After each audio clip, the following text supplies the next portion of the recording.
Howdy. Howdy, everybody. Howdy, everybody. We are going to be starting Chapter 6 of Higurashi today. And you may be wondering, well, what happened to Chapter 5? Maybe. You might be wondering that. I'm not sure. But if you are, well, we did that off stream and posted it on the VODs channel. Now, I just want to say right off the bat, if you haven't watched Chapter 5, you are probably going to be very lost.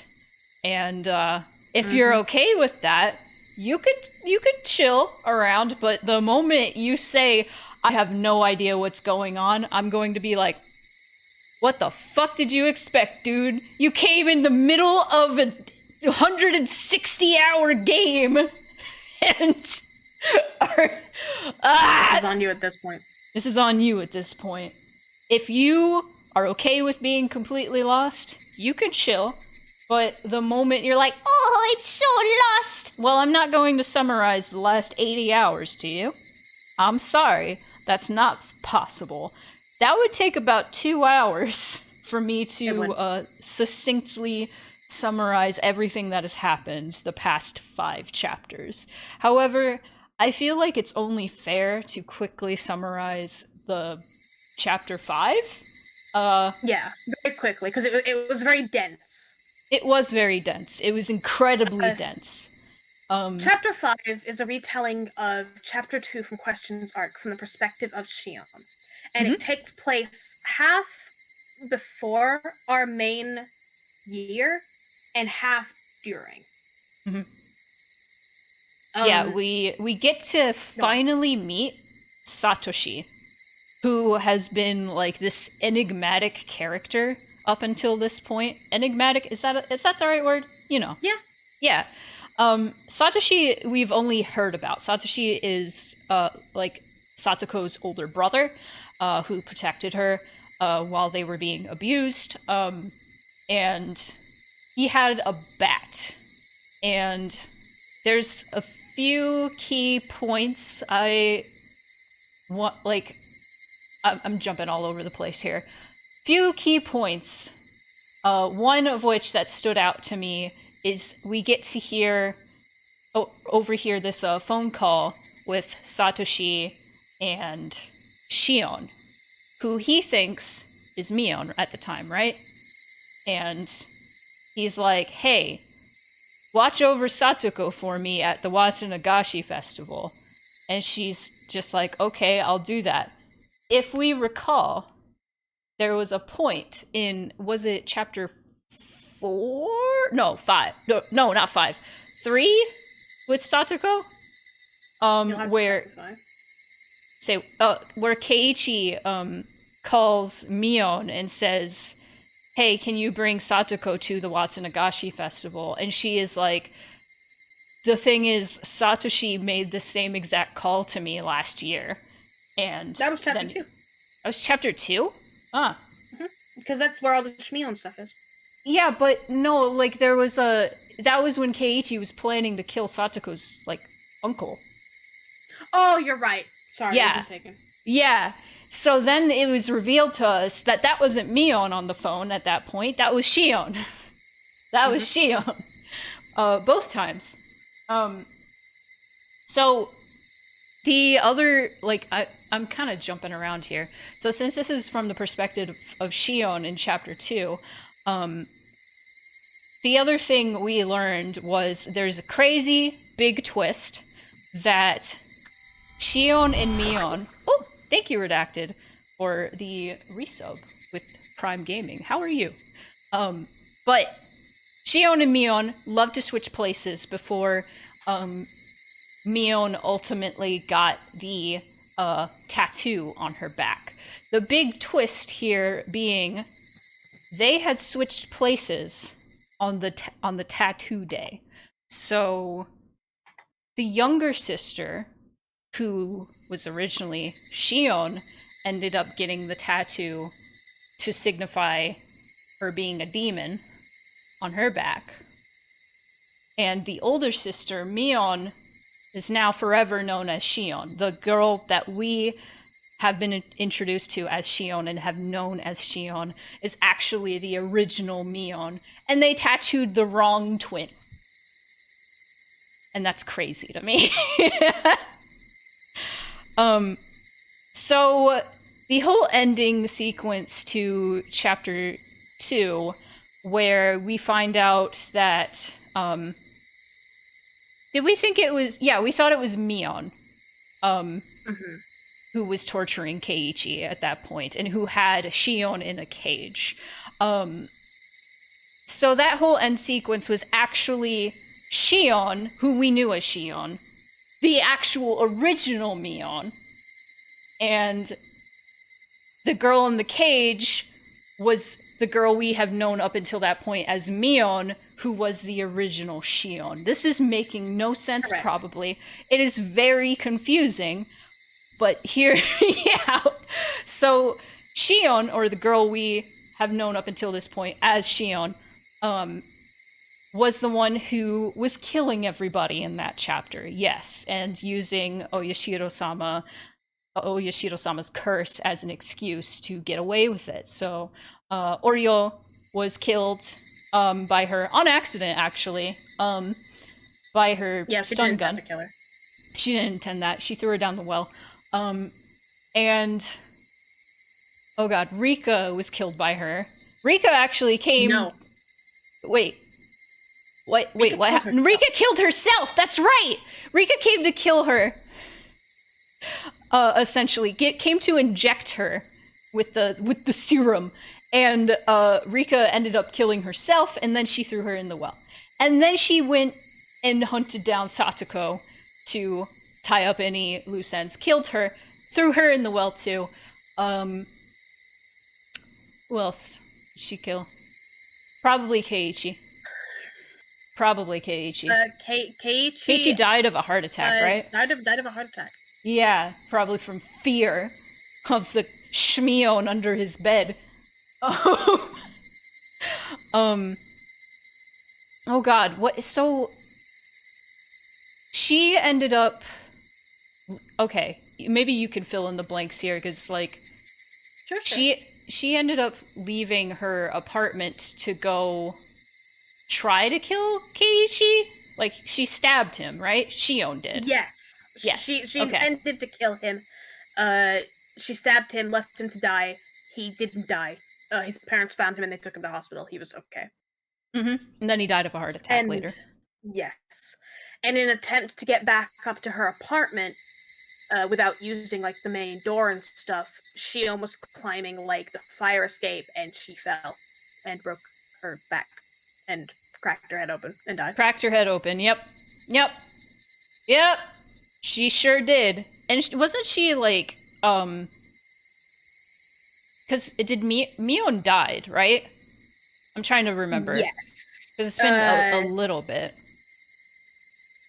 Yeah, Mion died. Shion intended to Shion instructed Mion to like start climbing down the well, and then kicked her down it.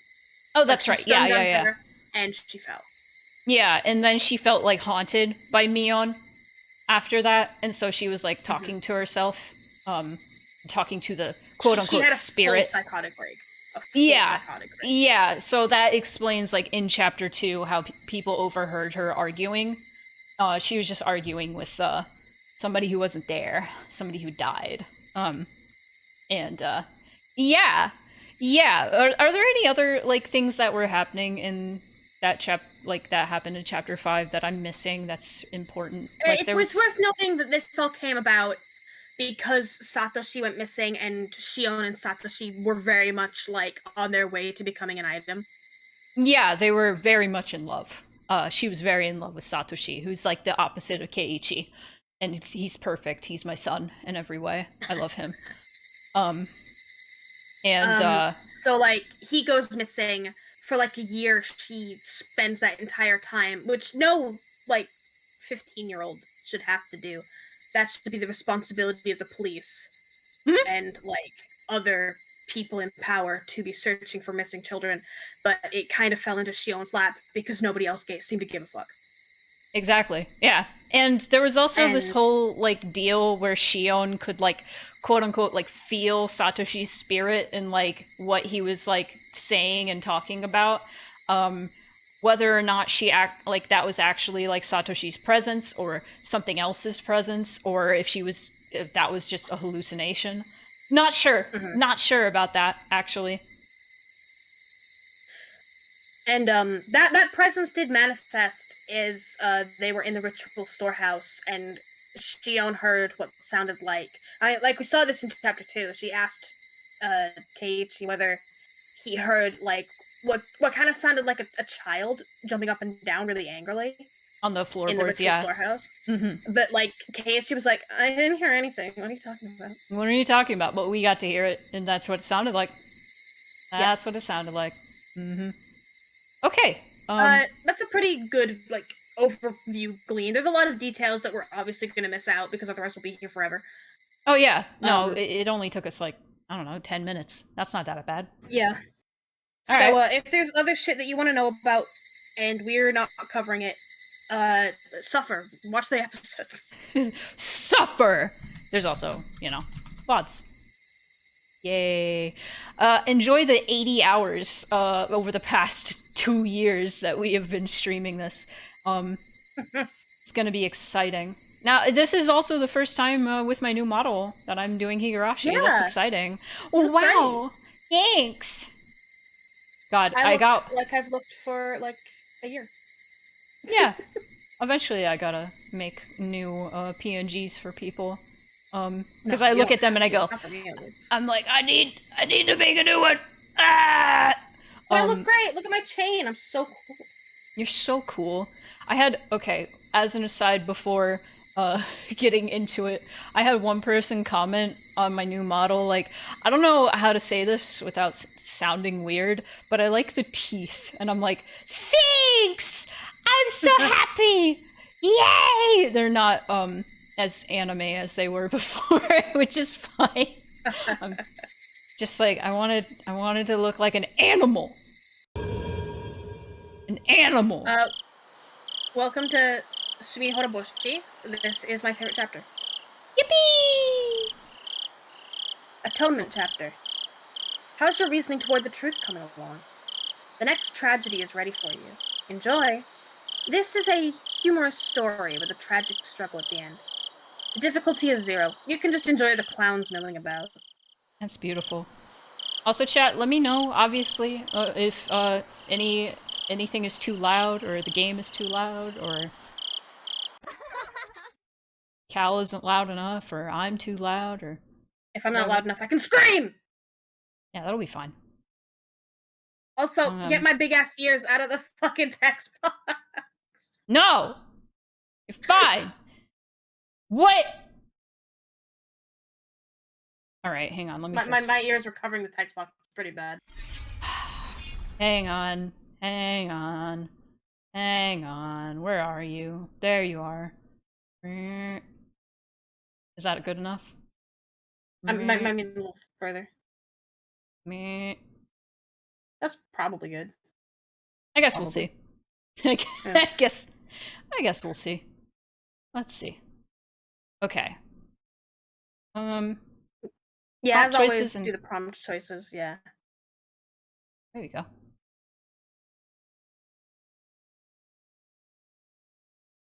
The first time, I would try harder to avoid the inevitable tragedy. The second time, I would be disgusted with the inevitable tragedy. The third time, my disgust would turn into anguish. The 7th time, I would be laughing. Frederica Berncastel. Damn. That, like, went faster than you could read it. Is this Keiichi, or who is this? Yeah, this is probably Keiichi. Alright. The chorus of the Higurashi had replaced that of the cicadas. Their cries came from a distance, echoed loudly, and then faded away. They sounded so weak and fragile. Rena's voice was just like the cries of the Higurashi. She'd say something, but the words would quickly fade away. She sounded so fragile that it made me worry she might vanish into thin air, along with her words. But nobody is pressuring her to continue.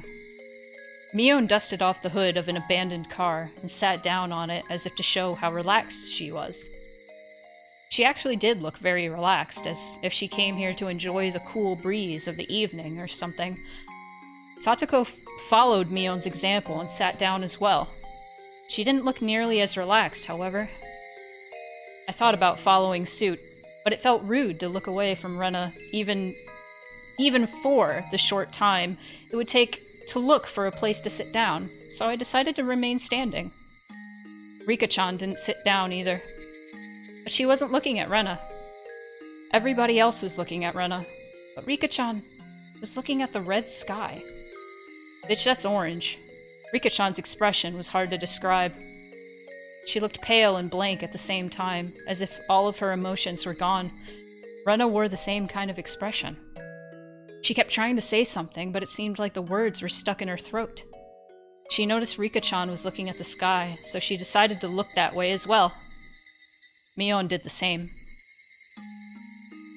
So did I. Satoko looked that way too. And with that, there was silence. It was like we were in a concert hall, filled with the chorus of the Higurashi, a concert hall with the highest roof in the world. A refreshingly cool breeze tickled our sweaty bodies. I could almost make myself believe we came here to enjoy the breeze and the sunset. I could only wish that was what we came here for. The shadows of the birds flying across the sky soured the feeling of our quiet concert. They reminded us that time hadn't stopped. Nobody wanted to pressure Rena. We didn't want time to pressure her either. We wanted to keep the cool red sky as long as we could, so Rena could calm down and talk. Right then, I heard a sound, and it brought us all back to reality. The hood Mion was sitting on had made a noise when she moved across her legs. I don't know whether Mion made the noise on purpose or not, but it reminded us that time has been passing by. The noise took our attention away from the sky and back to the ground. Such a tasteless noise seemed to have urged Rena to speak. Rena heaved a small sigh, nodded as if she understood something, and looked at us like she always did. There's one thing I want to say, before anything else. She was probably saying it to everybody, but since I'm standing in the middle, with her looking at me, I nodded to her to represent our agreement. I think I did the right thing. Her voice wasn't hoarse anymore. She sounded just like she always did. I wonder how much we're allowed to struggle in order to be happy. It sounded like a question, but nobody answered. That's why I really like Mii-chan's club. The one rule is to do whatever it takes to win, right? I think that's wonderful. If we were only allowed to do nice things, and if there was a limit to how much we could struggle, people who aren't happy wouldn't be able to seize happiness at all. Misfortunes are like a chain reaction, I think. Once they begin, they're very, very hard to escape. In order to escape the chain of misfortunes, you need more than just luck or even assistance. I think you need to struggle as hard as you possibly can. You need to do your best. That's how you seize true happiness. That's what I believe. Rena stopped talking, looked up, heaved a sigh, and opened her mouth again. But I'm not saying that I expect you to accept... I'm not saying I expect you to accept what I did. Yeah. I know that it was a very bad thing to do. Didn't you all look stunned a while ago? That tells me everything. I've never seen her smile so self-derisively like this. Derisively? Yeah. Derisively? Okay, self-derisively like this. That smile looked unbelievably painful. I could really feel how huge the distance between us was. There's nothing physically there, but I felt as if she's talking to us through iron bars or a chain link fence. That's how great the distance between us was. But it's okay. There's nothing we can do about it. That's just how things are in this world. If I were you, I'd probably look just as stunned. And I'd say something irresponsible and merciless. She probably said that to hit back at us. We're just putting on a mask of sympathy, enjoying the spectacle of a clown on a stage. That's why she said that. She probably expected us to say something in return, but none of us knew what to say. Rena looked disappointed for a moment, then turned and clambered on top of an abandoned car. She is no longer mentally ill. Then she spread her arms out and gave a little twirl, letting her skirt billow up before she grabbed both ends and gave us a graceful curtsy. Well then, are you ready for a story? This is the story of how Rena Ryuugu did her best. Wow, that's the stream title! There was no curtain or spotlight. She was atop an abandoned car amidst the trash piles, a stage specially made for her. We tried not to miss a word of what she was about to say. We believed that was the least we could do to not hurt her feelings. Slow fade. Chapter 6, Sumihoro Boshi. What's that mean? Good question, I don't remember. Oh. Yay! I'm gonna look it up. Look it up. It means atonement chapter. Awesome. Let's say it's a winter month, like December right now. What would you do if, all of a sudden, you had a week of hot and humid days with crying cicadas? Would you still wear your coat and scarf? Absolutely not, right? Even though it's still June, it's already summer to us, since we've been having hot days for so long. So it's totally okay to do this kind of club activity in June. At my school, everybody usually does what they want in PE class, but today would be an exception. All my classmates were gathered in the schoolyard. Mion looked over everybody gathered there, then spoke up loudly. It's Mion! I can do her voice. Hey everyone, you ready? Yeah! They all raised the water guns in their hands. It's okay to use water guns in June because it's been so hot and humid. All my classmates are joining in, so it's gonna be a big water gun battle. I'm so excited!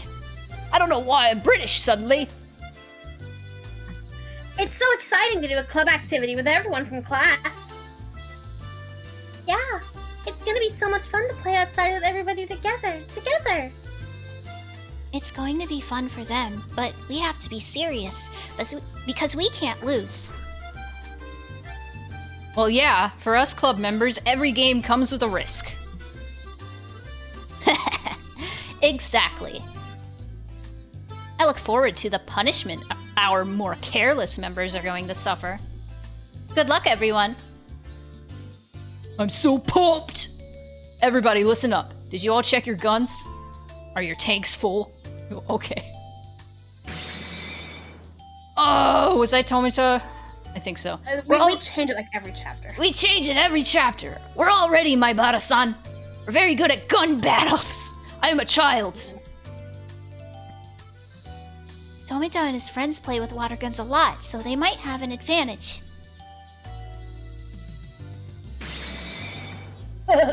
We're different than today. You are 8! Tomita-kun and Okamura-kun smiled confidently, holding their guns in a practiced manner.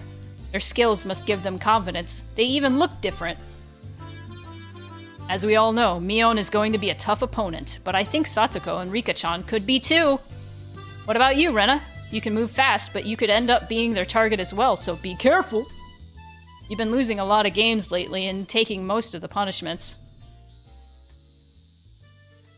Oh, it's just that the recent games weren't my specialty. But Keiichi-kun, I think you've been losing a lot these days too, haven't you? I'm sorry, my big ass ear was in the... Do I need to move you again? I'm sorry. A little bit. It's my fault for having big ass pointy up ears. Maybe I should move you back here. Yeah, maybe. I could also just eclipse the chat. We don't need chat. Fuck all y'all. Alright. Hold up. Okay. You have no idea how miserable I was when I had to go home wearing a bra, and my mom saw me in it right before I was about to take it off. What is she trying to tell us? Gah! Oh. I think Mion and Keiichi should switch genders. Yeah, probably. Howdy. Where were you when chat was kill? I was right here, killing chat. My last punishment was as terrible as yours. I'm ruined for marriage after having to do that. Oh my god. Why are you saying these things, Rena? Satoko laughed at us loudly while we were shuddering at the memory of the cruel punishments we suffered in the past.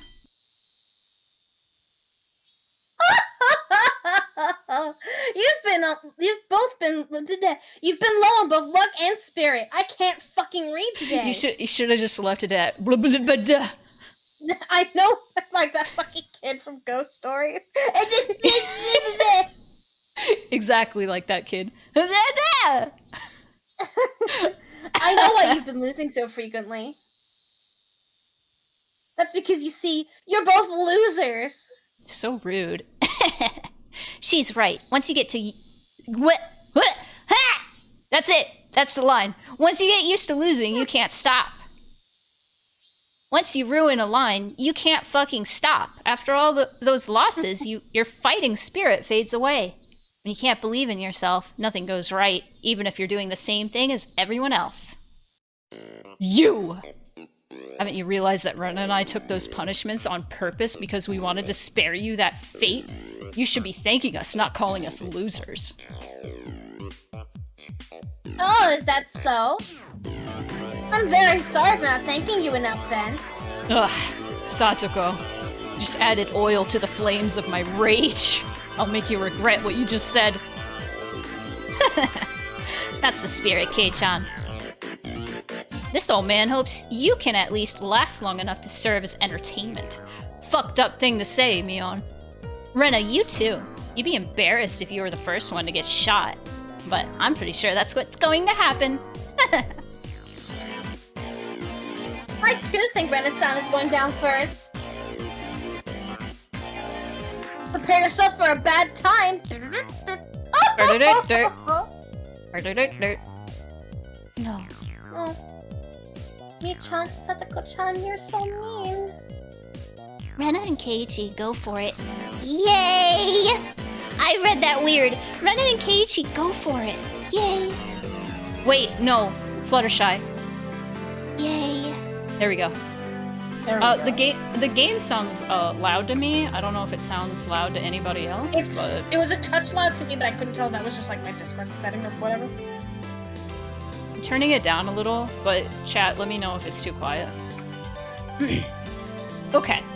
Mion and Satoko laughed at us as loud as they could, then moved on to tease their next target. Left alone, all I could do was stomp on the floor in anger. Damn it. I'm going to win. I can't let them laugh at me like that again. I agree.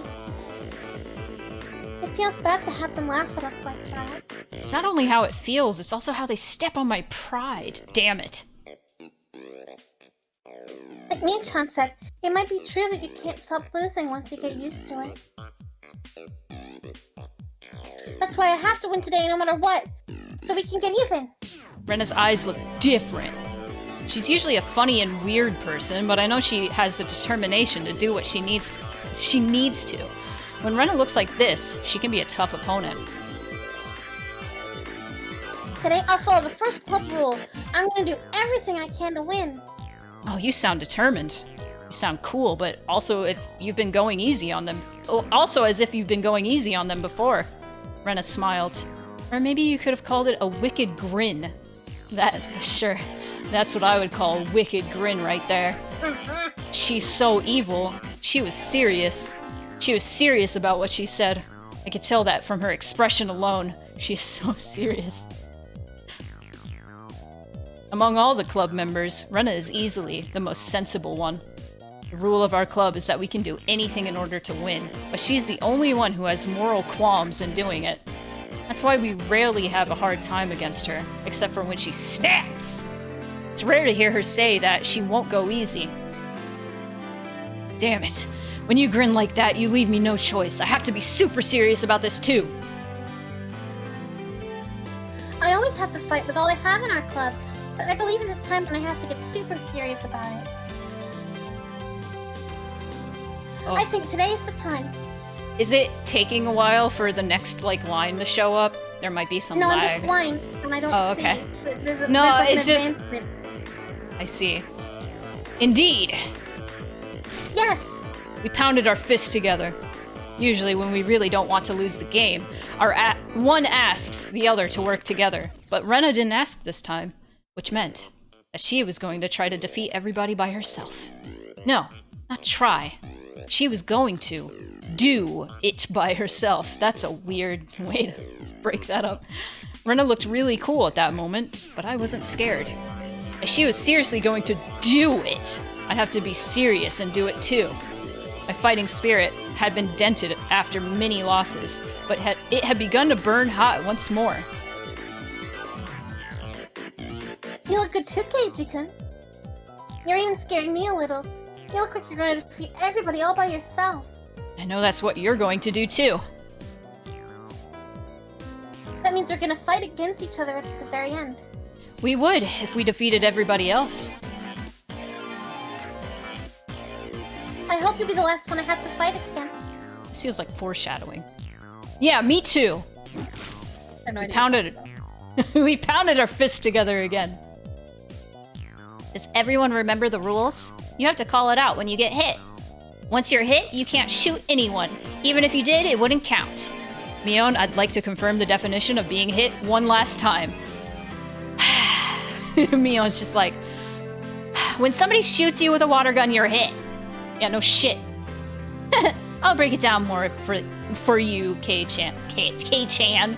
You're one hit when it's water from... you're only hit when it's water from a water gun. In other words, you're not hit when somebody splashes you with a bucket of water. Only direct shots from a water gun count. I'm sure you're not so scared of Satoko-chan's trap attacks now, huh? I'll still have many kinds of traps ready for you. Rena-san, you'll be my first target. I don't think so. You're not strong enough to take me down yet. What did you just say? Oh, I can't believe Rena gave Satoko tit for tat. I love that saying. This is going to be fun. Don't you think so, Kei-chan? I don't think so. At least not for you, because all you'll be doing is choosing which of us is going to shoot you first. Keiichi seems determined to win. Mion seemed to sense the fighting spirit in me and Rena. I could tell that she's as serious as we are, just from the way she looks. Hey, Angel. All right. I like your spirit. Are you all ready to start? Everybody get to your positions. The ones you drew by lot earlier. Everybody had to draw lots to pick a place to start the game from. It wouldn't be fun if everybody was close together at the beginning of the game. By the way, my starting position was behind the school building. Ooh, nice. When I drew the starting position, I thought about hiding until there was only a few people left, like I did in our last game of tag. That's a good idea. That's the strat. But a defensive tactic... That's how I win, like, PvP online games, is I just kind of, like, stand back in a corner and accumulate resources until there's very few people left, and then I have a lot of resources because other people are bloodthirsty, and then I win. That's how I won in Super Smash Brothers once. I played as Jigglypuff, and nobody fucked with me because Jigglypuff usually sucks. So I was just kind of floating around in the corner, and nobody dealt with me. And then I was like, yes, I have 3 lives, and everybody else has 1. Time for me to kill. That's the strat. But a defensive tactic like that wasn't interesting to me anymore. I hadn't been this excited in a long time. My legs were shaking with excitement. It was my first time experiencing that kind of feeling. I could hear Mion's countdown from some distance away. 3, 2, 1. Kill! A single shot of a toy pistol echoed. With that sound, I was already running around the building. This is new music, I think. There had to be some underclassmen nearby. I'd usually Sounds like assume. Esther. Kinda, yeah. Da, da, da, da, da, da. Sorry. I'd usually assume that somebody else would take care of them, but this time was different. Whoa. Wah! They stood frozen in fear as I ran towards them, screaming at the top of my voice, a little overdramatic, Keiichi. It took a moment to quickly decide whether to fight or to run away, and in that moment, I shot one after another. Sorry, guys. You just got unlucky with where you started. Felt bad for them because they lost the game so quickly, so I rubbed their heads to cheer them up, and then took their water guns. Yes, that was the key factor in this game. You can't put very much water in a water gun. With 10 people around you in a gun battle, the water would be gone in a minute. I abandoned the gun I used to shoot them, held one of their guns in each hand, and scoped out the schoolyard. Just like I expected, there was an intense battle happening there. In the short time it took me to take care of the area behind the school building, it seems like most of my classmates were already shot. I wasn't surprised, though. I kind of knew it'd happen. You need to have a high skill to fight in the open schoolyard. Hey, Scarmaestro. Jinx! No, not quite Jinx. Especially when most of the club members were there. It must have been like a battle of elephants and ants. What is it that Mion is holding? Mion was holding a different water gun from the one she had when the game started. She was now holding one that looked like a huge machine gun. Super soaker. I like how the water guns just sound like real guns. It's really funny. Its range capability, its pump action shooting, and the amount of water it can hold were way beyond comparison. There were no restrictions on what kind of water guns we could use today. As long as it's a water gun, we were allowed to use any kind. Most of us have a normal pistol-style water gun from a local toy store or something similar. I miss water guns. I used to play with those a lot. They were fun. Would have bought a bigger one. I only ever like had one water gun fight as a kid because I couldn't afford them, so I had to like bum them off of other kids. Yeah, that was mostly what I did. Is like people would just have like the ones with like the pump, and they kind of hurt if you were like close enough. It was awesome. Just skin you with the with the water gun. I would have bought a bigger one like Mion's if they'd had one. You see, what I mostly did water balloon fights, not really water gun fights. They weren't in stock, and I'd have to order it in. In other words, Mion ordered hers a long time ago, just for today. She's always well prepared when it comes to winning. She must have thought that we wouldn't allow her to use the big water gun if she showed it off before the game started, so she must have hidden it somewhere. It looks like most of our classmates were shot right after the game started. Only a few were still alive, trying to survive as long as they could by using the heavy construction equipment as a shield. Meowdy Soda, welcome in. Mion mercilessly shot at them from various angles to make them come out from behind the shield. Stop hiding, cowards. Tomita-kun and Okamura-kun were trying their best to resist her attack from behind their shield. It looked like they had no chance against her, but that actually wasn't true. After all, the two of them were only still alive because of all their experience in water gun battles, all their experience in war. They survived the first few minutes of her assault even though 99% of their classmates didn't, and they were still surviving at the very moment. Mion, however, is also a battle-hardened soldier. She used the advantage of her big water tank and gradually but certainly drove them into a corner. It was only a matter of time until she broke them down. We're cornered! It's not fair that she has a machine gun! All we have to do is survive till her tank runs low. We don't stand a chance against her when she's shooting at us like this. They tried to hold out against her, but all they could do for now was to keep running behind cover as Mion strafed closer and closer to them. Thank you for the follow. They wanted to use their 2 against 1 advantage, but it seemed like they wouldn't even get that chance.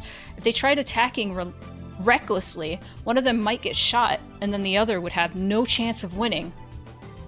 So they grew more cautious, placing their bets on their final chance, but that caused their offense to wane. How's everyone? Oh my god! Awesome now that happened, that was so cool. How are you, Soda? Of course! Mion saw through their plan. She was purposefully provoking them so that they'd lose their patience and start attacking her recklessly. Mion circled around the construction equipment, and now she was standing with her back towards me. If I went up against her machine gun fair and square, I wouldn't stand a chance. So, attacking from behind would be the only way for me to defeat her. Even though she was in a defenseless position, there was some distance between us. I was still too far away. But it would still be better to attack her now than to take her head on. Don't hesitate, Keiichi. You won't have this chance again. I stepped out from my hiding place and ran as fast as I could towards her with 2 water guns in my hands. Instead of approaching slowly and silently, I screamed at the top of my lungs. Rah! I'm not gonna scream at the top of my lungs, I'm sorry. Mion! What? There you are, Kei-chan. Mion seemed a little shocked by my surprise attack, but she immediately pulled herself together. She knew the advantages of her weapon, but she didn't shoot me just yet. She held back, luring me closer. Mion was well aware of how much water she had left.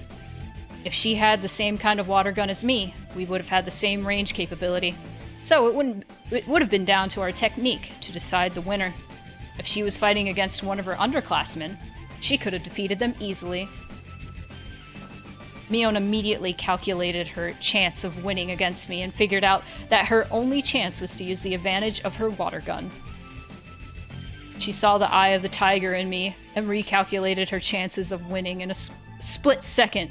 It'd be so funny if this song was clearly like a ripoff of Eye of the Tiger. Really, I can admire how fast she does those things. I ran at top speed to shorten the distance between us. Our strengths should have been equal. I had 2 water guns with full tanks, and she had a machine gun with a half-empty tank. We both waited for the perfect moment. Whoa! Your fighting spirit deserves my respect, Kei-chan. I'm not sure if I would have been a match for you today if I didn't have this gun. So cute. I'm disappointed in you, Mion. Your calculations are off today. Did you say you thought you could beat me? This is the most JoJo shit. Because you don't stand a chance. Omae wa shinderu. Nani? Nani? The moment we stepped within range, Mion and I pulled our triggers at the same time. Mion set her sights squarely on me while I was trying to shoot and run at the same time. Her shot would obviously be more accurate than mine. My shot of water flew towards nowhere. Mion didn't even need to duck. But Mion's shot made a beautiful arc straight towards my chest. I could see the line of water coming straight at me, but I was too unstable to dodge. Mion had no doubt that she got me. You need more spirit. More than spirit to defeat me. I knew you'd be the first to go down. I'm still disappointed in you, Mion. Your calculations are really off today. Bullshit. You can't dodge that shot. It'll go straight through you, and you'll regret the moment you chose to come at me screaming rather than creeping up from behind. You're really disappointing me today, Mion. You could have figured it out if you'd spent just one more second to think. You could have figured out the reason why I didn't creep up on you, but screamed as loud as I could instead. Mion noticed my surprise attack and turned around to face me. In other words, she turned her back on the opponents she was fighting earlier. Those opponents heard my scream and saw that she had turned her back on them. What? What's this? This is the most anime bullshit. Mion noticed her back was wet and cold. She finally understood that the underclassmen she was attacking just earlier had shown their fangs and attacked her from behind. I blocked her water shot with my arm right before it hit my chest. The line of water was broken into droplets and splattered away. Damn it! I got hit first, so my shot didn't count. You took too long to figure it out. You took too long. Your candy's gone. That's what happens. Now get down, Mion. Mion squatted down and covered her head. Now it was me versus Tomita-kun and Okamura-kun. Their reflexes weren't so bad. They knew well that I'd be their next target after Mion was gone. They didn't feel sorry at all for attacking me right after I just saved them from their predicament. I can respect the cruelty and how quickly they shifted gears. They may one day be able to join our club if they keep refining their sense and skill. Our next target is Maibara-san. Let's get him! It's 1 against 2. We can take him. They were, however, one step behind me. It was already too late. For them, Mion was their first target and I was next. But I was built different. My first target was them from the start. I didn't even see Mion as my target to begin with because I knew they'd take care of her. I was pointing my guns at them long before they moved their sights from Mion to me. It seemed like they noticed at the last moment that both of my guns had been pointing at them from the beginning, which meant it was already too late for them. Kill! Wah! I jumped over Mion, rolled on the ground, and landed on my feet. He's so dramatic. I looked as elegant as an athlete who had just finished a perfect performance. I had a gun in each of my hands, and with those guns I shot them each in the middle of their chests. Ah! So fast! How could the two of us lose against one? Tomita-kun and Okamura-kun fell to their knees in disappointment. I can't believe you did all this, Kei-chan. I guess I'm off today, like you said. Mion wiped the dirt off her knees, looking frustrated. Don't worry, It wasn't you. then why did I lose? That's simple. I twirled my guns on the tips of my fingers. Same thing. 12 I have shots. I have to win sometimes in order to keep looking so cool. What a dork. There were only a few people left alive. Rena, Satoko, and myself. Rena and Satoko were fighting fiercely. Were they evenly matched? No, Satoko was pushing her hard. Moving fast, she was driving Rena into a corner. Rena was usually gentle and slow, but today she was different. She was very serious today, and yet Satoko was so overwhelming her. She's a tough customer, even without her tricky traps. Do you remember threatening me earlier? I suppose you were just bluffing. You move well. You move like they do. But I'm still gonna win. Satoko kept moving around, piling on pressure in order to pin Rena down. She kept shooting, so her tank must have almost been empty, but her shots were still sharp and fast. I noticed a bucket near her feet, which is full of mini water guns. I understood, seeing that. She had been taking guns from others who were already out of the game. In this battle, reloading bullets, water, was more crucial than the actual shooting. The hole that you put water into on these guns is rather small. To put water through it from a faucet takes time and requires a certain amount of skill. In a battle like this, it would almost be suicidal. I understand that well, so I'd been taking guns from the people I defeated, but I could only hold one in each hand. Satoko used a bucket to overcome the limit. Rena looked like she had only one water gun. I'd assumed she had two earlier, but she must have used a lot of water during her long battle with Satoko. It looked like she was trying to save her water for the right moment, but with Satoko's fierce attacks, it was obvious that it was only a matter of time before Rena was driven into a corner. However, Rena is also quite skilled. She only pretended to be driven into a corner, but she was actually luring Satoko to a place where she'd have the advantage. There was a narrow, twisting path near the gymnasium warehouse behind the school building. With Rena's water levels running low, she'd want to turn things around with a single close-range shot. That narrow path was a perfect place for her to do that. What's wrong? You're slowing down a little. Getting tired? Oh! I appreciate your concern, but I'm not tired at all. I think you should worry more about your remaining water. You haven't shot back at me for a while.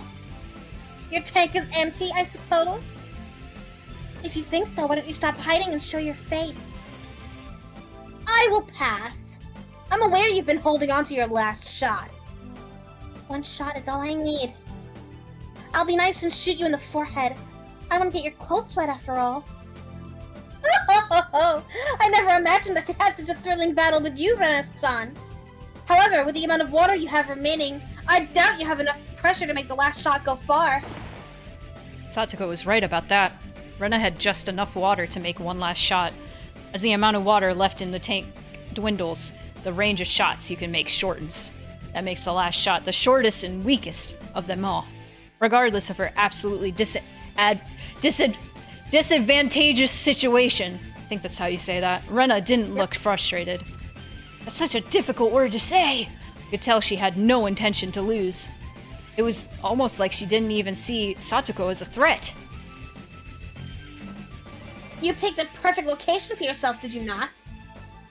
I had to tread cautiously. Satoko seemed to understand how dangerous Rena's last shot was going to be better than I did, since she was the one actually fighting against her. I don't play chess very often, but I believe this situation is called a stalemate, is it not? Satoko took out another gun with a full tank and shortened the distance between them slowly and carefully.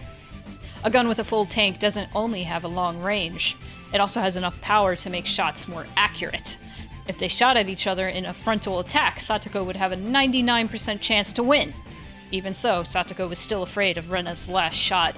Satoko shortened the distance even further, smiling as if unafraid, but I could tell she was actually full of fear. Satoko compared this situation to chess earlier, but it wasn't exactly the same. In chess, you can use some pieces to drive the opponent's king into a corner, but in this case, there were only Rena and Satoko. You can lose some of your pieces in order to achieve a win, but Satoko doesn't have any pieces other than herself. The king can't drive the other king into a corner alone. That's called a stalemate. That's why, while at first glance it looks like Satoko has the absolute advantage, they're actually on equal footing. Let us finish this. It's not like us to wait for the bell to ring to bring an end to this battle. You're right. Let's do this. That's strange, I thought. Rena wouldn't have to move just on a dare from Satoko. What kind of plan did she have? Rena had been hiding behind cover for a while, but she came out without hesitation. There's an ad about to start, but since this is just, slice of life stuff, we can just let it play. It'll be that's fine. Why I didn't snooze it yet. Yeah, I noticed something right away. Rena had a different gun. Satoko seemed to notice it as well. I had a plan to hide here when my water ran low. I hid a gun in advance. Damn, she's good! And using a trap at the last moment for a come-from-behind victory, it was as though she was taking Satoko's best skill from her and firing it right back. Satoko no longer had any advantages now that both of them were pointing their guns at each other with full tanks. But she still looked confident. What was going on? Did she have some kind of plan, too? That gun you're holding right now is very important to me. What do you mean? You would have kept me waiting for your perfect shot and wouldn't have come out into hiding if you didn't have that gun. At that moment, lightning ran through my brain and I instantly understood the situation. Of course! Rena was in a disadvantageous situation earlier, but it was actually the same for Satoko, since she didn't have a chance to make her shot while Rena was in hiding. Rena had remained cautious in order to hit with her last shot, and that made it difficult for Satoko to attack her. However, what if Rena didn't need to take the last shot for a come-from-behind victory? No, I said it wrong. But if Rena got a new gun with a full tank, she'd stop hiding and come out to fight against Satoko. You see, I knew from the beginning that you'd run over here in order to obtain that gun. Let Satoko talk crap, Rena. You don't have to listen to her, just shoot her right now. Do it. Rena thought the same thing. She shot at Satoko without any hesitation. But she frowned in confusion a moment after. The gun is empty, isn't it? What was going on? She couldn't shoot? Is her water gun broken? Or did somebody break it? Didn't you know that you can easily break a water gun by putting a little bit of sand in an empty tank and pulling the trigger several times? Yep. You knew I was hiding my trump card here and pulled a cheap trick like that, huh? I told you. You only set one small trap at the last moment. That's the beauty of traps. When it comes to traps, Satoko remained a notch above Rena after all. I couldn't believe Satoko figured out Rena's plan in advance and set a trap to counter it. Rena, you made a big mistake. You should have kept the old gun with you. You could have at least made that last shot. It's too late now for you to pick it up again. Rena was in a worse situation than she was before. She couldn't even take another shot. Be prepared. You told me earlier that you'd shoot me in the forehead, did you not? Well, I will at least be kind enough if you do this to be the same. I can't read today. What's wrong with me? I understand. I'm feeling the same way. Satoko slowly narrowed her distance again and pointed the muzzle at Rena's forehead. Rena still didn't look like she'd given up. She still thought the game was undecided. Satoko-chan, you're not as good as you think you are. What did you say? If you got me with your trap, it'd be your right as the winner to allow yourself the room to breathe and smile like you're doing right now. But all you've done is drive me into a tough spot. You haven't killed me yet. Don't you think it's a little too early to act like you've already got me? Oh, I just thought you were gonna say something much scarier than that. It makes no difference because I'm gonna get you right now! Me when I get you. If I were you, I'd just shoot rather than keep talking. You know why? Because if I didn't, I'd lose. Lose? Are you talking about me? I highly doubt you can fight with a jammed water gun. God, this reminds me of Girl Chan in Paradise. When they're like just talking back and forth at each other. Do you remember when we were kids? Oh, no! And then they're just like, so have you guys fought yet? Do you remember the rule? You're hit when it's water from a water gun. Huh? So what are you saying? When I heard her saying that, I started running. My target was Rena. Satoko was already dead to me. Why? She was going to be shot by Rena within the second. I have absolutely no idea what you're referring to, Rena-san. What do you think you can do with a jammed water gun? Open it and splash it on her.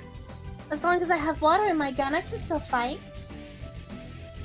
Don't you get it yet?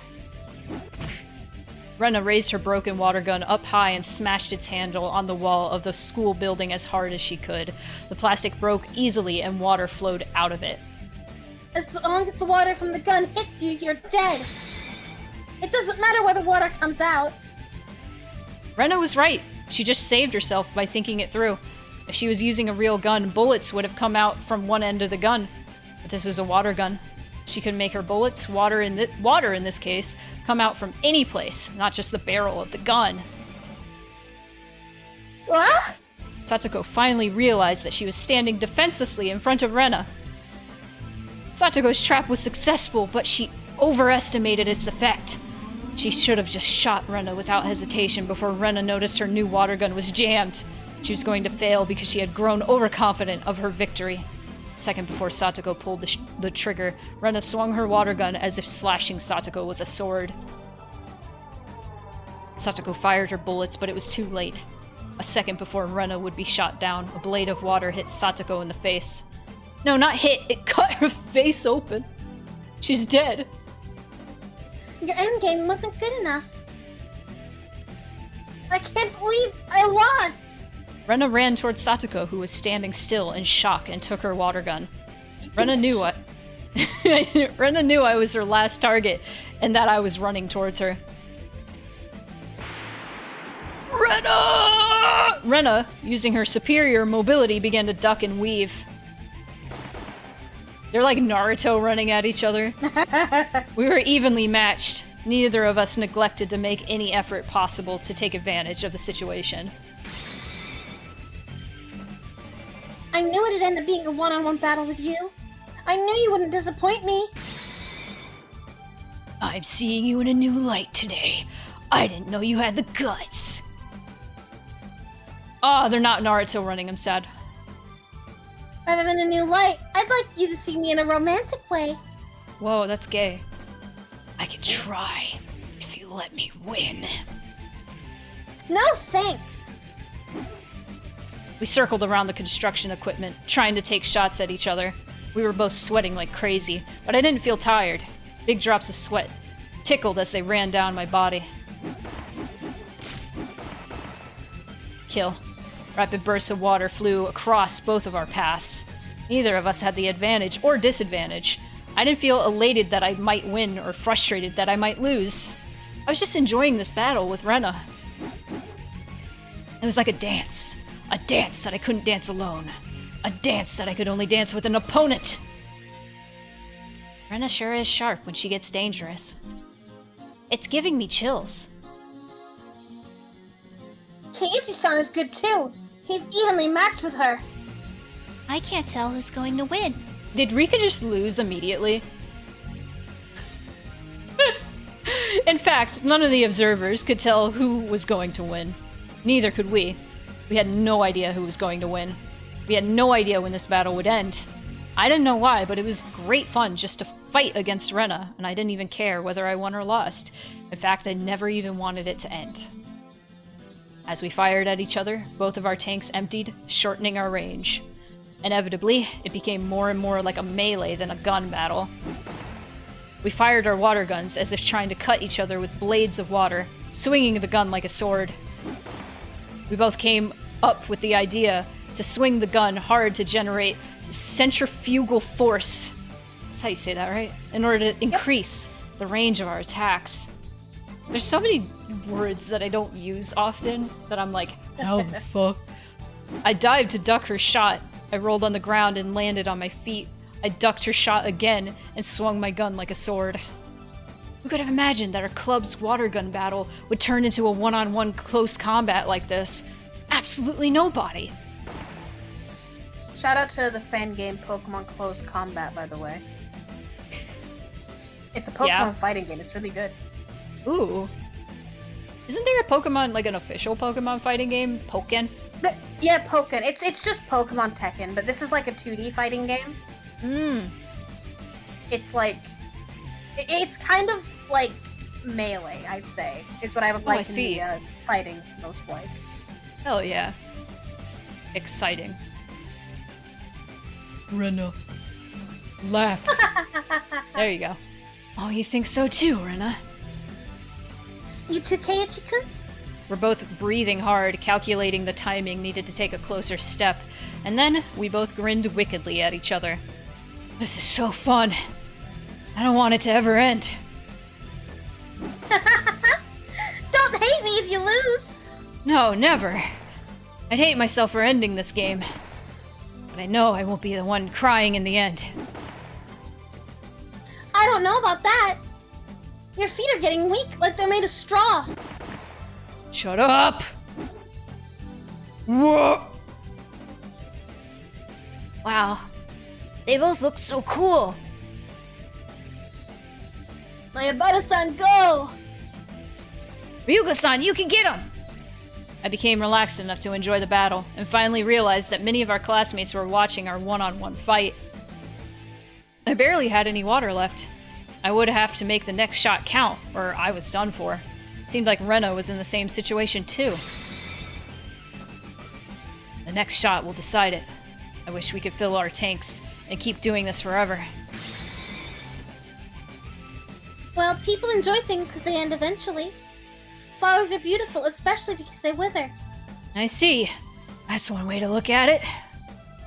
It's been fun fighting against you. But this is it! Indeed. Sorry, but I'm going to end this battle. Good luck, Keiichi-kun. Don't cry when you lose. Let's do this! Hell yeah! Whoa! Man! Oh, wow. Which one of them won? The cries of the cicadas echoed in the quiet schoolyard. They sounded like the hand of a watch ticking away the seconds. Neither one of us moved. We took our final shots and now stood motionless. It looked like one of those duels in Western movies. Who hit the other first? I don't know. I couldn't see it. Our classmates broke the silence first. They finally realized that our intensely beautiful one-on-one battle was over. Class Prez, what is your decision?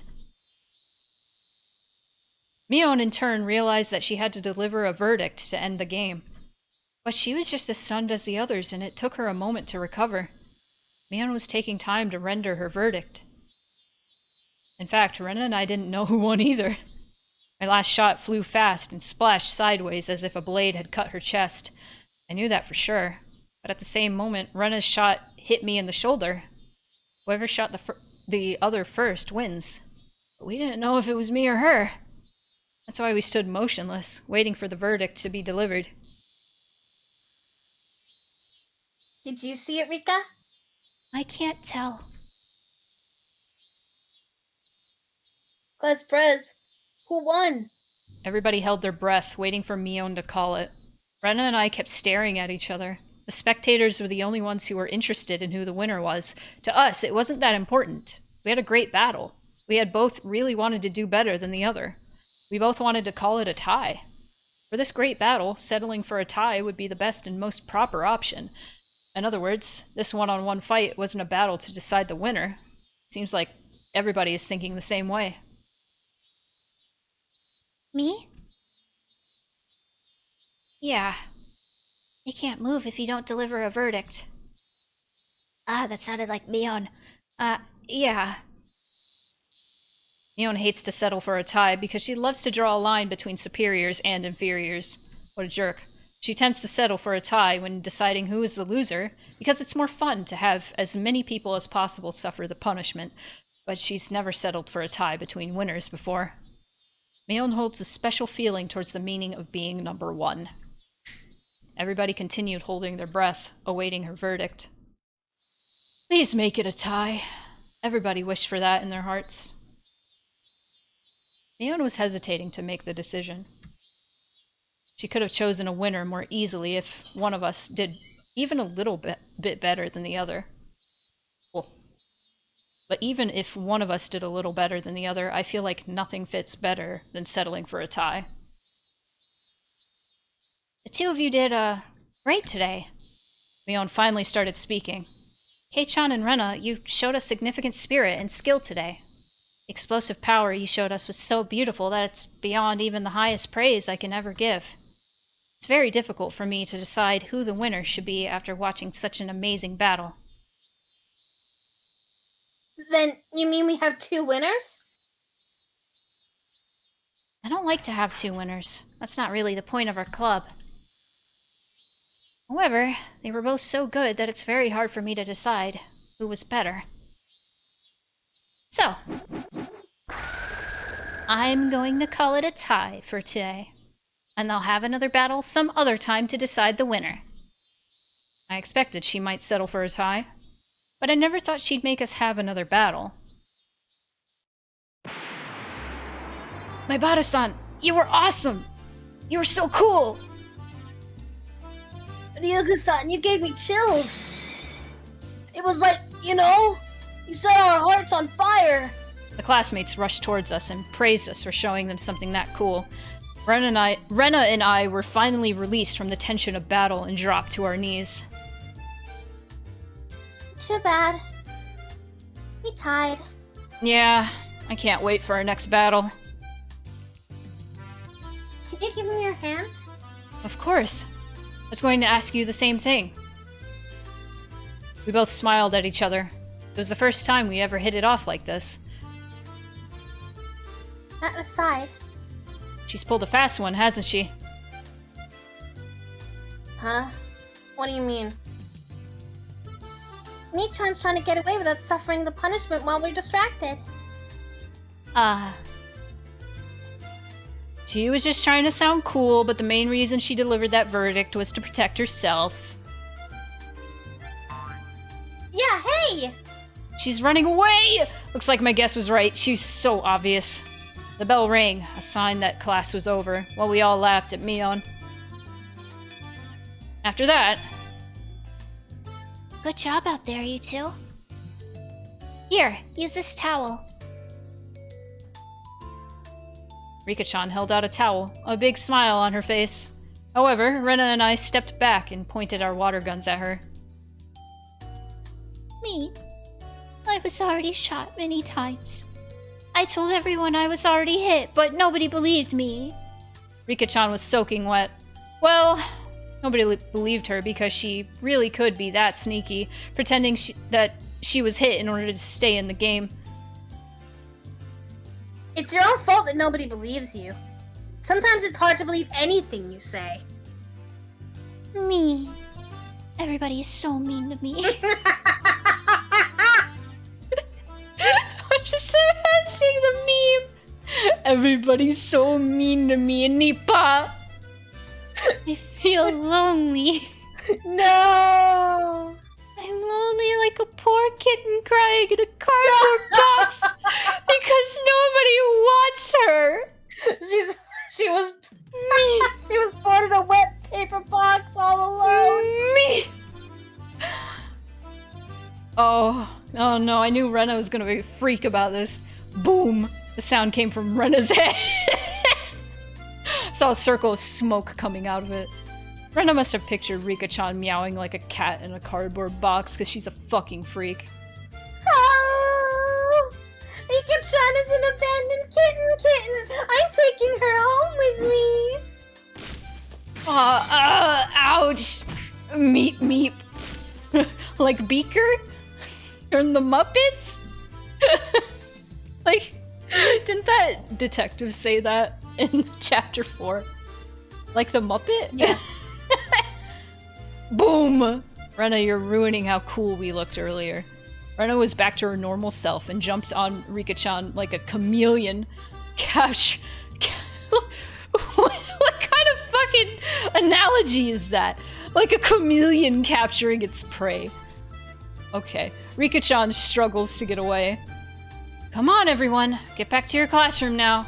Chie-sensei clapped her hands and yelled at us from the window of the teacher's office. Let's go! Ikuzo! Everyone exchanged smiles and ran back to the classroom. Ikuzo! You know what? Yay!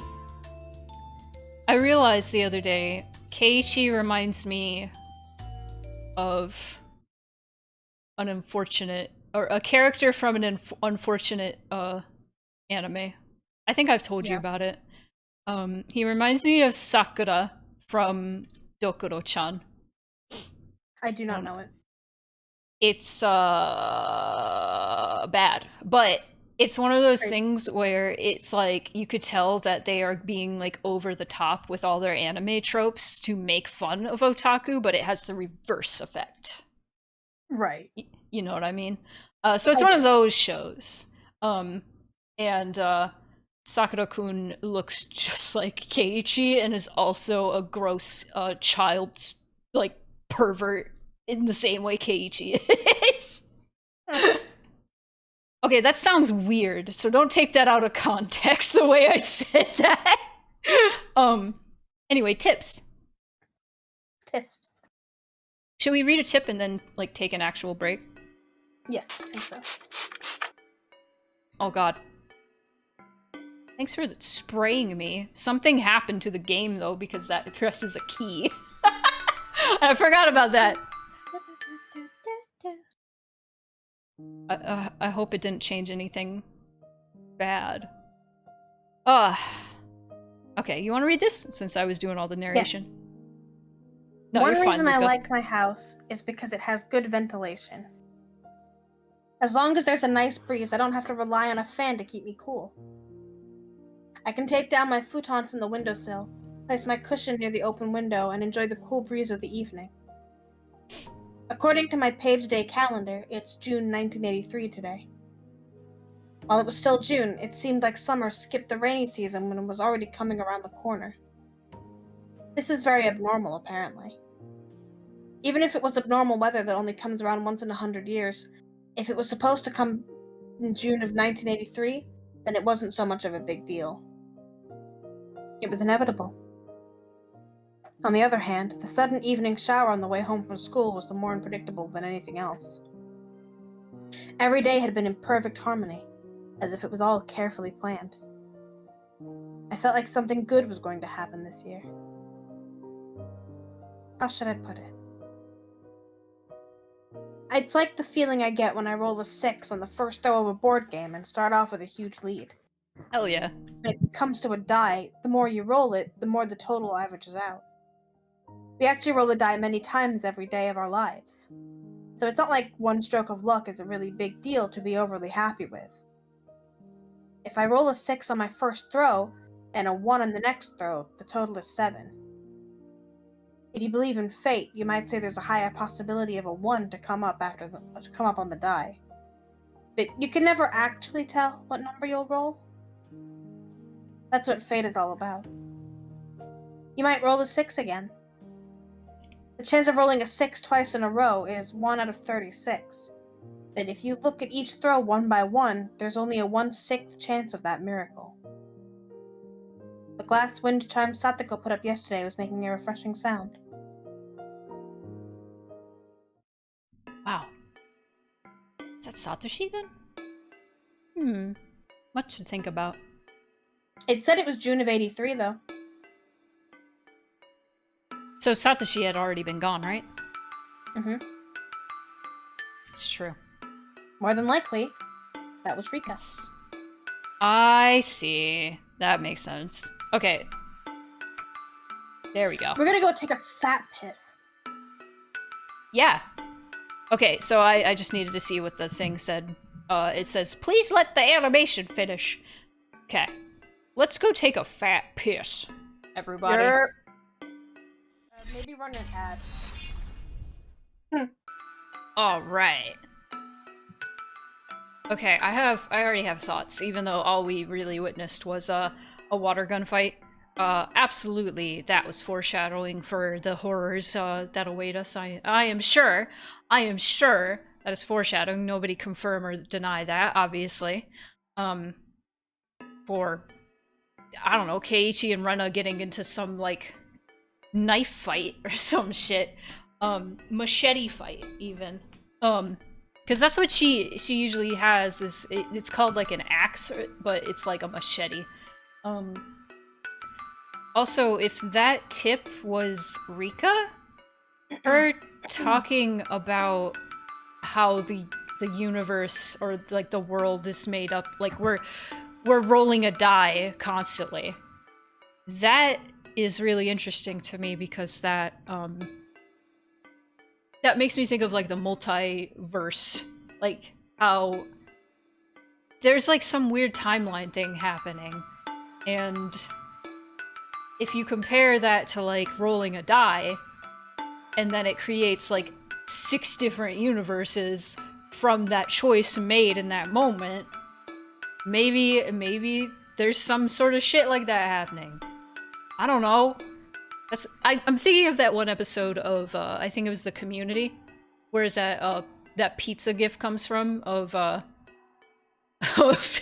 I think it's Donald Glover coming home and everything's on fire and he has the pizza. Yes. Yeah. That's from that episode where they're playing a board game and they're about to roll the die, and Abed's like, you know, when you're rolling that die, you're making 6 different universes. And he's like, of course I am. And then you actually see the 6 different universes. And that's what I'm thinking of. And I'm just like, yeah, that's what's happening. Anyway. Shall we continue? Yes. Yes. I can't believe that water gun fight took 1 hour and 20 minutes. Except I can, because it's Higurashi. Alright, let me take a quick sip. And then we can continue our story time. I awoke from my dream, still feeling excited. I must have had a very happy dream. I already forgot what it was about. It felt as if there was a switch that automatically made me forget my dreams when I opened my eyes. All I can remember is that it was a happy dream. I looked at the ceiling and enjoyed the happy feeling for a while. It was Sunday today. Outside the window, I could hear morning birdsong that sounded totally different from what I heard on weekdays. The morning birdsong on weekdays sounds like they're in a rush, as if they're telling me to hurry to school, but on Sunday, it's different. I could tell that the birds are singing simply because they want to tell everybody how great a morning it is. I even felt like the birds that sing on weekdays must be different birds from the ones that sing on Sunday. I wonder if there really are birds that only sing on Sunday. That'd be funny. Sounds like a very luxurious job for some reason. It's a waste to listen to such a valuable bird song when you're not quite awake. As I fully awaken, my normal crude personality takes over, and I start feeling stupid to even think that there might be birds that sing only on Sunday. It's very morning thoughts. I just woke up and I'm thinking, man. Wait, that's a yawn. As I yawned and I stretched, my blood started circulating through my entire body. It felt good. I turn over and look at the clock, which says it's past 10 a.m. I used to go to my cram school on Sunday at 10 a.m. That was before I moved to Hinamizawa. My parents made me go to several cram schools back then. I remember that one I had to go to on the first and third Sundays of the month was the hardest one of all, because I had to change trains several times to get there. I was never allowed to sleep in so late back then. My mom always woke me up early so that I didn't miss my classes. It's probably why I've always dreamed of being able to wake up whenever I wanted on a Sunday. Needless to say, I don't feel that way anymore now that I moved to Hinamizawa. After all, I can always sleep till noon on Sunday now. My life has changed completely since I moved here. Yeah, what timeline are we in this? I guess we're gonna find out. Before, I used to think living in the countryside would be really inconvenient. To be honest, I wasn't even interested in living here. But it was only the first few days that I felt that way. Now, I don't feel attached to life in the city or its conveniences. When I think about what part of my life in Hinamizawa I'm the most attached to, I'd have to say, it's probably my friends. I was hoping he was gonna say something like, it's probably the food. The food is so good here. Damn. I guess the reason why I'm sweet boy. He's such a sweet little stupid boy. Keiichi, my son. I guess the reason why I'm being so sentimental is probably because I had so much fun yesterday in the water gun fight with all of my classmates. Despite my age, I got so into it and had so much fun. I bet the kids in the city wouldn't be able to play like that. No, I should say I wouldn't even want to in the first place. They wouldn't even realize how exciting a simple water gun fight could be. I went downstairs. Every time I see that door! No! I went downstairs and saw my parents watching a serious TV program, arguing about the topic together. First of all, telephone yeah. service charges in Japan are way too expensive. It's because the state has a monopoly. I can be the mom if you want. Sure. But private companies are profit-oriented organizations. They're not exactly charitable. I wonder if they can maintain uniform service nationwide. Was The that experts on... like What? a fire alarm or something? Did you hear something? Maybe it was on my end. I'm sure I just heard Maybe. some like really high-pitched beeping. If something went off, it probably... Like, I didn't hear it. I feel like my headphones would cancel it out, though.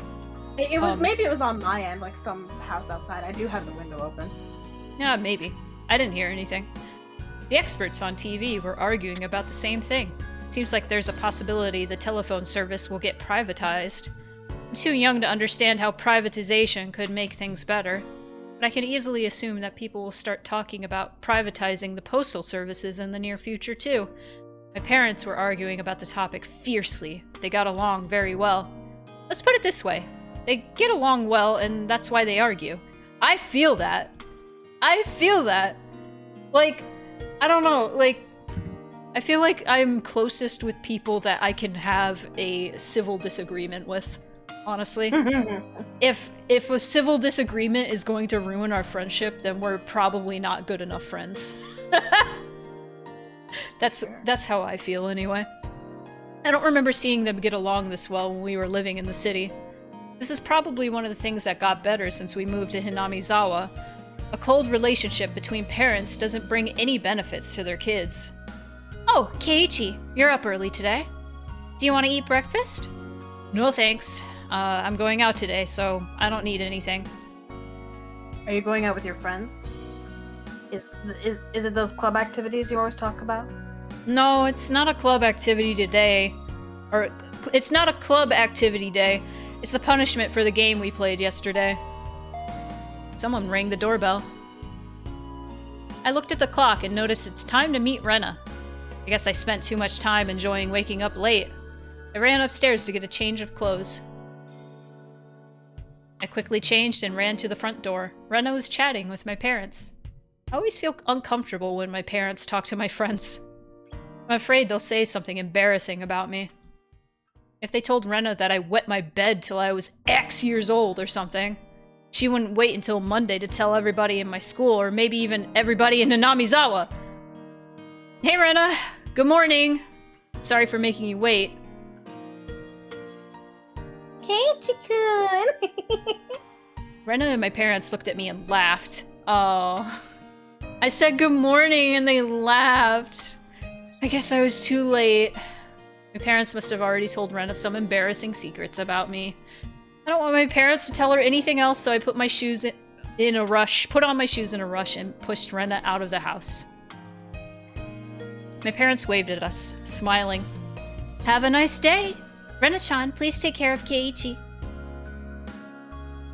Oh, don't worry. I'll take good care of Keiichi-kun.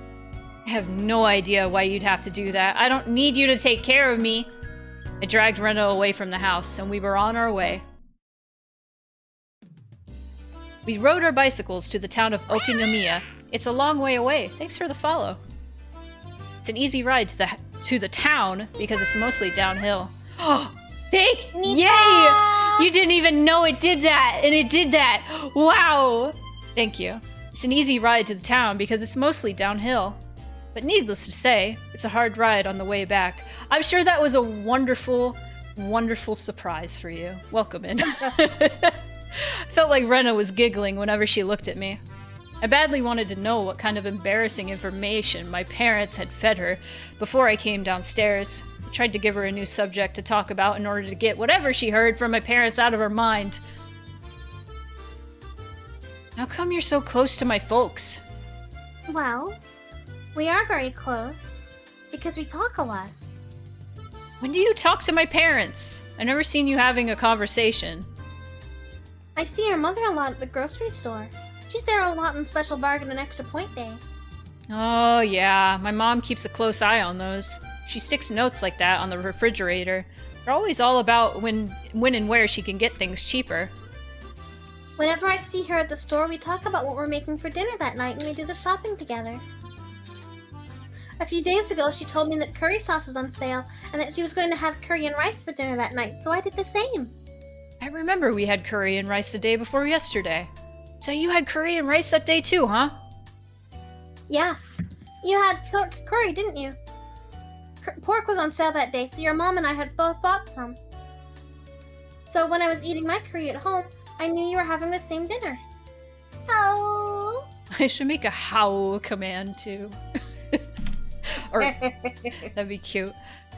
So she knows what I'm eating for dinner almost every day. It didn't bother me, but I did kind of feel embarrassed. I usually see your father with your mother at the grocery store. Your parents get along very well, huh? Yeah, they like to go grocery shopping together. I think they're a good couple for their age. Hey, Grey Wolf. I think it's very important that your parents get along well. It's cute that they still go grocery shopping together. That's enough about my parents. What about yours, Rena? Do they get along well? Yes, they do. They're always hugging and kissing. So, how? I feel like there's no room for me in the house. Her parents are a lovey-dovey couple, huh? That's uncomfortable. I've never met Rena's mother, but I imagine she's just like Rena.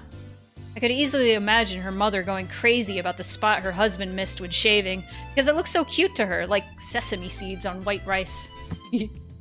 She must love to touch her husband's chubby stomach because it feels so soft. Why are you thinking about this, Keiichi? This is strange. It's funny how easily I could imagine her mother doing those things. But that's like Rena, I guess. What's so funny? I'm curious about your mother now. I'm going to go to your house next time and meet your mother. What? No. You talk to my mother? It's only fair that I talk to yours too, isn't it? How? But my mom isn't as an interesting person you think. She's normal and boring. I can even picture how she looks. I know it. She looks just like you, doesn't she? What? No, she doesn't. She doesn't look like me at all. Then why are you acting so weird? Your reaction tells me everything. Anyway, I'm really interested in your mother now. Oh god, Casey, don't say that. I'm gonna see her sometime. Be prepared. Casey. Oh, Casey. No way. If you really do come to my house, I'll be so mad at you.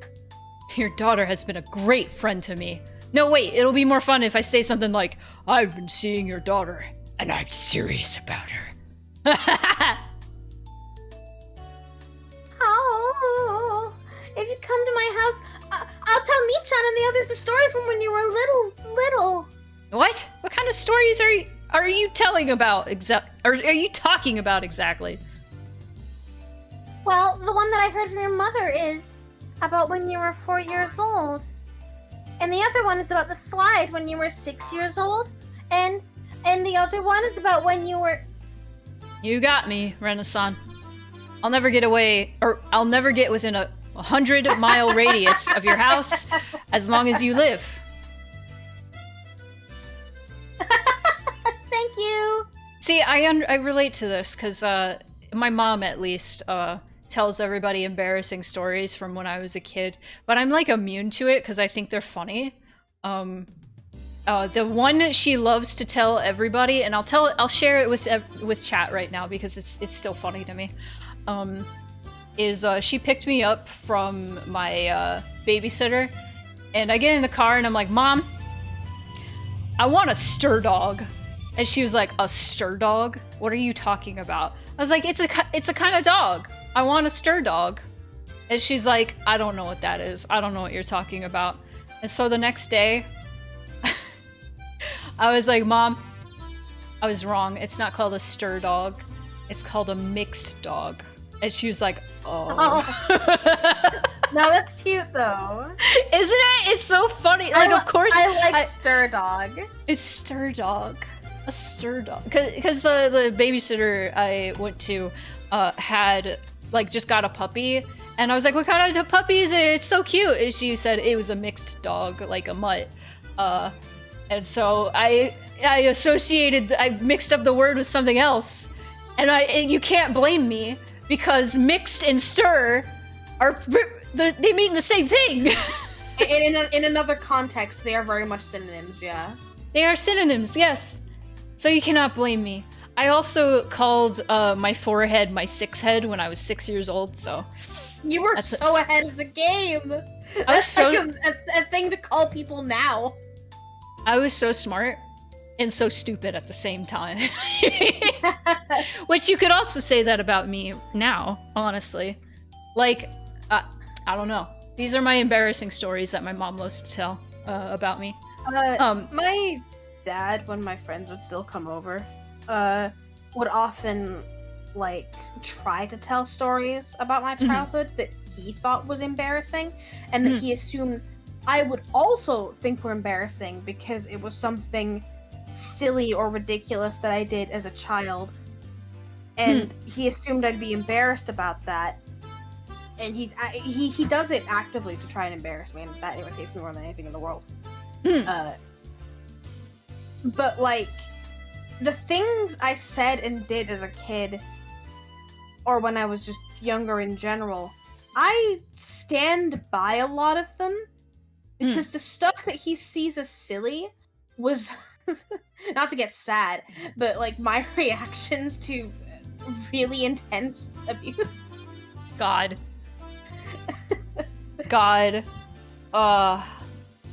Like, a child not knowing how to process things or understand things. My dad's like, you were so silly back then. And I was like, yeah, well. You were so silly! Wow! God. Parents. Also, hi, Straight Fox. Where's Gay Fox? Just kidding. And also, hey, Gazoot. It's been a bit. I think the last time we streamed Higu, I saw you in chat. That's What? straight foxes in like a river strait. So like. I know, I was joking. No, I know, but like I'm just imagining a fox that only lives by a river. Ah, I see. I'm bi. Of course, I never had to buy in my life. Oh my god. I see. I got you. Well, welcome, Straight Fox. You've never bought anything ever? You've never bought anything ever. Oh, I'm sorry to say, it's an 18 plus stream. So if you are, if you've never bought anything, I'm assuming you are a child. Child.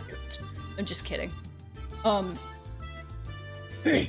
Also, yes, you did misspell stir. It's like stirring a drink, you know, like mixing something. S-T-I-R.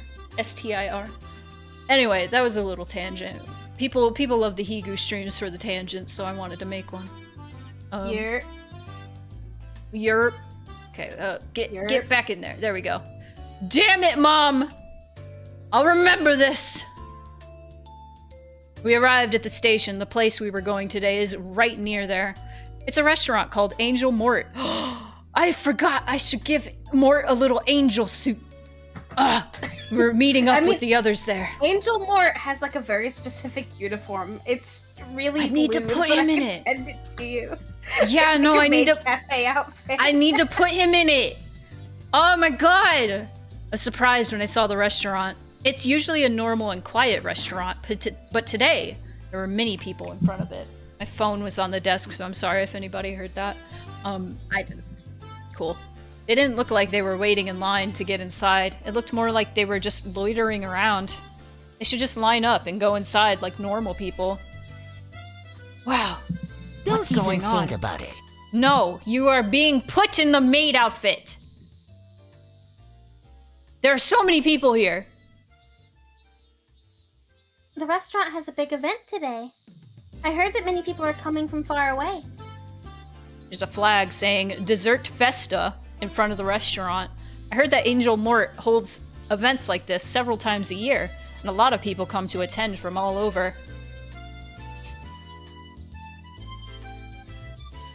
Sorry, I'm trying to find a good image of the Angel Mort outfit that isn't being modeled by a child, and it's not happening. Jesus Christ. Anime was a mistake. Like, I'll even accept like a Mion or a Rena, I guess. But a lot of this is Satoko and Rika. Stop! They don't even canonically work there ever. Shion does. Yeah, I'm talking about Satoko and Rika. I know. That is so weird. Anime was a mistake. Oh. This is fine, I guess. I'll show you this fig and you can get the output from this. Alright. Should I share it on stream? No. Oh. Absolutely don't. Alright. I won't. It's not like there's no like titties out or anything, but it is still fully like a child in a lewd outfit. Oh, fuck that. God. The outfit is very cute, but it is used for evil. Yeah. True. Facts. Yeah. Alright. Put fucking Rena. Takano in though. I'll go crazy. I'll be slobbering. I want to draw Takano in that outfit now. Please! Please! Read your Rena line. That's fine, God. Read your Only people who have a ticket can get into the restaurant. And one ticket allows for up to 4 people to get in. I see. So these people are waiting for friends who have a ticket. Not exactly. Some people have tickets but don't have 4 people to go with. So you're saying that these people are just here to find someone who'd like to share their empty seats? At that time, the crowd of people roared in excitement. What was going on? Give me read the man. This guy has a ticket! He's trying to get Oh. inside alone when he can bring 3 more with him! How rude! Please let me join you! Can't you see I'm busy? Can't you see I'm busy? I think I have that. It's like... A soundboard thing. Yeah, one second. If you let me join you, I'll honor you with a rare Angel Mort trading card. Come with front. Cause you're so busy! It'd come with Frontfield's newest summer kit issue and its limited edition book. I'll give you the beta version of Higurashi. I want the mode that lets you change one's outfits. Oh Oh god. no! Make a deal with me for a modded version of Cheese Figure. I'll give you 10,000 yen. 10,000 yen in real money. You fool! RMT is prohibited. Report account banned. I have no idea what they're talking about. The fans at this restaurant are a little scary, huh? Anyway, what about our ticket? There are 5 of us. How are we all going to get in? Shh. You know, Michan's family owns this restaurant, so, you know. Mion is so cool sometimes. Rena makes a fist and gets all fired up. Well, let's go. We're gonna dash through this crowd without stopping. That seems like the best course of action, actually. Okay. We nodded at each other. Since we were a group of 2 at present, it looked like we had 2 more seats to share. These people might try mobbing us in order to get a share. We crouched down, getting ready to run. The crowd of people seemed to notice us. Look! Look at them! They're gonna force their way through! And he's trying to fill a booth alone with his girlfriend! How reprehensible! We're gonna sit with them and crush their love each other mood! Fight back to the last round! Show them the iron will of the Germans! The Germans are here! Okay. Damn, they were going to tackle us. They do whatever it took to stop us from getting inside the restaurant. What the fuck? Why are the Germans here? Michan and the others suffer their punishment. If we can't get inside, our victory will have been in vain. I can't let that happen. We exhausted ourselves to obtain that victory. To watch our friends undergo the punishment is our right and... our duty as well. But no matter how cool we sound, what we're really after is one thing. Oh, I can't wait to see how Satako-chan and Mika-chan look. Oh no. Oh, is this when they wear the outfits? Yeah, I think so. Oh no. I'm taking them home with me. Oh no. Hey you, young couple! Share your empty seats with us all nice and quiet like. Yeah! We won't let you go through! Yeah! I want to let you to use your ticket for yourselves. Can't you see I'm busy? You have to share the empty seats with us.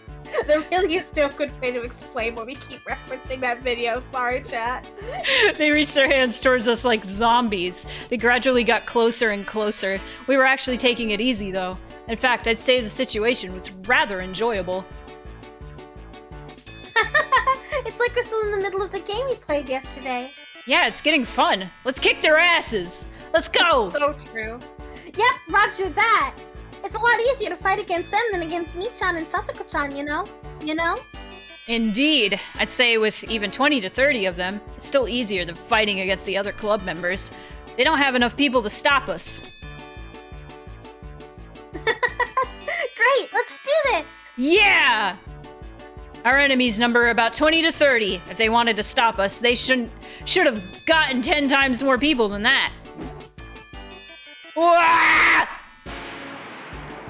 Man, I love visual novels. I love anime, visual novel. I hope they never show us Satoko and Rika in the outfits.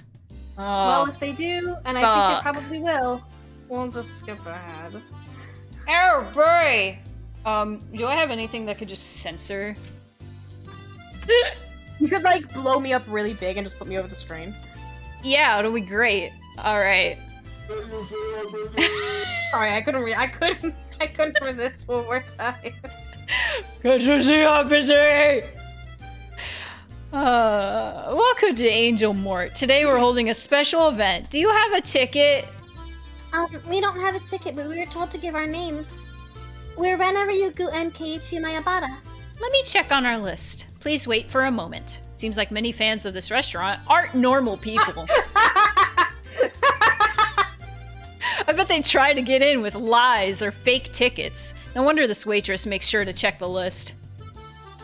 Anyway, those people were just too freaky back there. There's no way that normal people could get through them without a struggle. You might be right. But nobody can stop me. How? You sure did them in. Did you use your elbows or knees? You hit them right in the middle of their faces. You're a scary person. The way Rena swept them off their feet with super fast, invisible jabs was incredible. It even gave me a chill just thinking about it. That's because they tried to sabotage my chance to take my girls home with me. What a freak! What a freak! Oh my god, Poltra, hello. Welcome. They must look so cute today. I missed the last of the line. Oh, I'm sorry. I'm sorry. I'm sorry. I'm taking all of them home with me. Wow. Oh.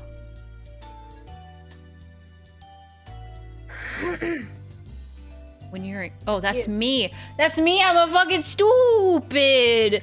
When you're in cute mode, nobody stands a chance. I sure hope they admitted their loss after getting beaten up that badly. You did great too, Keiichi-kun. At first I thought you'd be engulfed by them, but then they all became all quiet and they let you through with tears in their eyes. What did you do to them? Nothing, really. I just told them that I'd get into the restaurant and make sure to see everything they wanted to see. And I told them, you might have to shed tears now, but I believe you can get a ticket next time. That's all I said, but they seemed to understand me. You're so good at that sort of thing. You know, making people listen to you.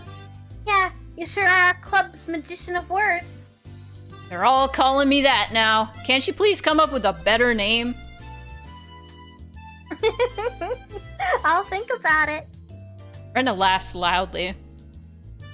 Thank you so much for waiting. I confirmed your names in the list. I'll take you to your table. Please follow me. The waitress led us to our seats. The restaurant was completely packed today. It made for a cheerful but sort of crazy atmosphere. All the customers in the restaurant. Nothing more than being in a full restaurant. Oh, like, it's so it was bad loud. before COVID. It's even worse after. Oh yeah, Nothing no, makes me like more fucking anxious than being in a full loud restaurant. for my birthday last year, me and my friend went to this restaurant and got drinks. And it was fun, but this said restaurant was incredibly packed, and we were right next to a table with a misbehaving small child screaming, and I was like, I want out of this hell. Huh! All the customers in the restaurant were very unique people, just like the ones loitering around outside. Actually, I have things to talk about. Oh. I might have actually already said this to you, but I've not said it to the chat, so there. This is only semi-related to the your screaming child story. Mm-hmm. But the last time I went out to eat was with my cousin Katie, who I've mentioned to you before. Is she's like roughly 13, but she's very mentally disabled. And roughly has the mind of like a 5-year-old, maybe less. Yeah. And she struggles a lot in public because not because she doesn't want to be there. Oftentimes she does. She has enough wherewithal to like say where she wants to be. You can ask her, do you want to go home or do you want to be here? And she will answer and know that. Yeah. But she does also suffer from Tourette's, amongst her other things, which means that she's often making loud noises or like banging on things with her hands. Yeah. And it's not her fault. No. And here's my hot take to the chat. If there is a disabled person who is making loud noises or generally being disruptive around you, just kind of ignore it, or if it's too much for you to endure, which is fine also, like we all have different needs, it is on you to remove yourself from that situation, because you get to make that choice. Yeah. Exactly. The disabled person, maybe she was just pissed off. What? This is about my fucking... This is about cousin. This is about Cal's cousin who has Tourette's and makes loud noises because of said Tourette's. Yeah. Yeah, like, this isn't necessarily about how she was feeling. I did say that, Grey Wolf. Yeah. but regardless, the point is that, like, she deserves to be there and have a day out with her family and having a meal as much as anybody else. And it's not like that shit happens every day. It's not like she's loud every day. And even less so, she's there every day. So, this is all coming to say that, like, just be kind to people who are being loud in public. Like, even if it is a seemingly neurotypical child. Yeah. No, like, for sure. Like, I used to be, like, way more, intolerant of, like, screaming children, but, like, even if said child is, you know, quote-unquote, like, neurotypical, kids can't help it.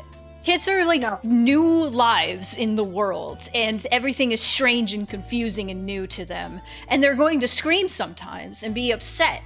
And, parents can't always control that, and that's okay. And people need to be a little bit more, like, understanding. And sometimes parents need to know that taking their child to a very busy restaurant or taking their child to a certain, like, place is going to upset the child and they don't like it. And yes, I think it's inappropriate to, unless it's an emergency, I don't think it's appropriate for parents to bring their young babies on planes. Yes, okay, glad you brought that up, because that, your story actually reminded me, my parents, or my family, went on a very long plane trip to Japan, like, last year. And they had somebody who was, like, a kid, probably, that had some sort of, like, disability, who was very distressed the entire time. Because it was an 18-hour flight and they couldn't do anything. Like, they couldn't, like, move, or couldn't, like... It was very overstimulating, and they were very upset. And my dad was kind of like... That doesn't feel like something you should take them, like, to go to. Like, the Japan trip was probably great, but, like, the trip there probably was hell the entire time for this person. So I feel, like, really bad. Like, damn. It's a complicated, like, sort of, like, subject, but fuck, and with, dude. like, really young babies that are, like, going to be crying no matter what because they're young babies. Yeah. I think it'd be fine if you just waited a couple of years, you know? For them to grow up a bit. Because on a plane, it's a situation where nobody can remove themselves. Yep. Like, Planes. you can't just leave. Yeah, you can't just be like, all right, I gotta get off of this plane real quick. No. But, like, to continue on from what I was saying about my cousin. Yeah. There was an old lady. Yeah. Who was in the restaurant at the same time. And she came over to us, and thank God that, like, Katie knows enough to, like, answer questions, but when people are talking in complex ways around her, she doesn't understand. Yeah. And in some ways, that's a blessing, because this old lady comes up to us and says, "Ooh, bit loud for my tastes, but don't worry about it. There's a few of them on my street." And I was 0.3 seconds from getting up and clocking her in the face. My uncle had to, like, grab me by, like, the wrist and just kind of hold me down a little bit and say, "It's not worth it." It's not worth it. It's not worth it. I was so close to decking this 90-year-old woman. Should've. I mean, it really wasn't worth getting arrested. Do her in, like, Oreo. To bring everything back to Higurashi. Okay, old lady, if you're still out there, I imagine you are. This wasn't that long ago. This was, like, a couple She was months about to ago keel over, hopefully. If you're still out there, I hope that you fall down the stairs today. Right now. You a bitch. You a whole fucking bitch. Talking that way about fucking children who are disabled. You're evil. There's a few of them on my street. Fuck you. Fuck off. In Minecraft, though. In Minecraft. I hope you fall down the stairs in I put Minecraft. a recliner and a TV in the kitchen on one of my airliners. I hope you mean that you're like you work on a plane. Do you own a plane? What are you talking about? What the fuck? Awesome, I guess. There was an aura of excitement in the store, and it also smelled a bit sweaty. Ew. Gross. They were also talking excitedly using special terms that I don't understand. Again, just like people outside. Probably for the best that you don't. Yeah. Angel Mort is all about the uniform. You taste food with your tongue, but Angel Mort, you can taste it with your eyes too. Where's the waitress with the big heavy pair of melons? I don't see her today. Oh. You need to check the shift roster. Oh God. That's accessible to you? That's I don't think that should be accessible to you. That's illegal. I don't think you should have that. That's illegal. I'm not saying this line. Alright. I feel like girls and pigtons, they should come after 5. I regret coming here today. And at the same time, I was really glad that I didn't lose the game yesterday. Oh my god, bye. Yep. Wow. Punishment might be a bit easier for the girls, but as a guy, if I had to undergo this punishment today, I would have been kicked and punched by these crazy customers because they would have been burning with anger. Let me explain. I didn't come here just to eat lunch with Rena today. Punishment is as follows. The losers have to wear a costume that was randomly chosen and help with the event at Angel Mort as a waitress. The winners can enjoy eating desserts, receiving service from the losers. When this punishment was announced, I'd actually prepared myself for the punishment because I thought I'd lose the game like always. I was losing a lot recently, so I didn't think I could win. I assume Rena felt the same way. Who could imagine Rena and I would do so well as to win? You're great, Keiichi Maibara! You made me proud! Everybody started shouting, clapping their hands, and whistling for joy. I don't blame them. And everybody clapped. Everybody clapped. They came here just for the event at Angel Mort.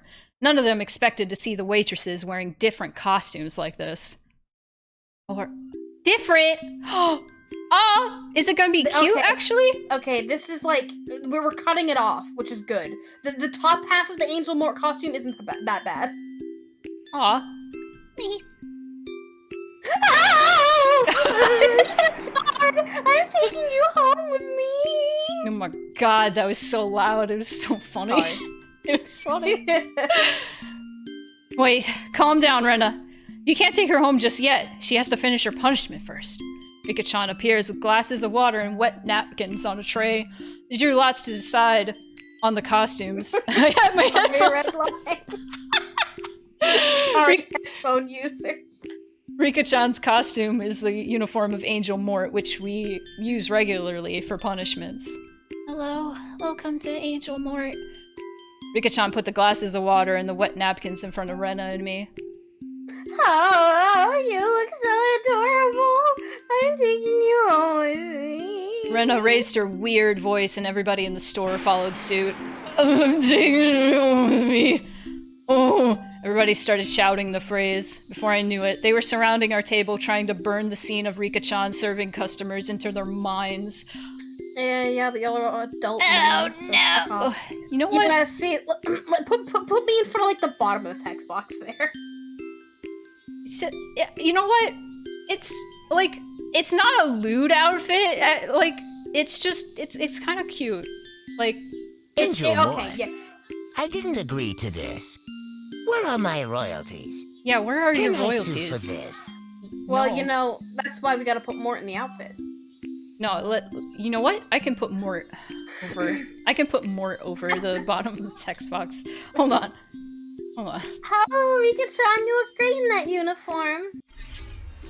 It kind of reminds me of just like a ballerina outfit, you know? I get It's that. like- I think It's not too bad. it used to be worse. Oh, I'm sure. Like in the older sprites, I think it used to be worse. Here you go, Mort. But they we're even fit in the outfit. They don't have limbs. Yeah, well, we make do. We make do. What? I'm trying to make it so we could still read, but I don't know if we'll be able to. We'll see. We'll see. Well, if we need to just skip this, it's fine. Yeah. Alright.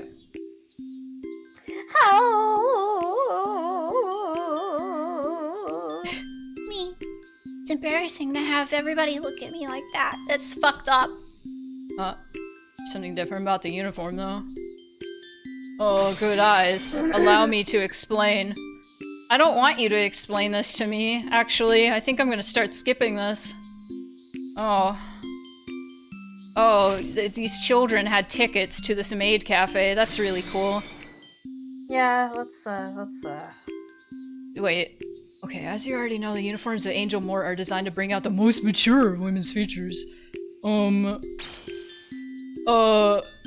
Okay. Okay, fuck off. Fuck off. Anime was a mistake. Alright. Bad timing! Bad timing, Areki! Bad timing! Bad timing, Areki! Bad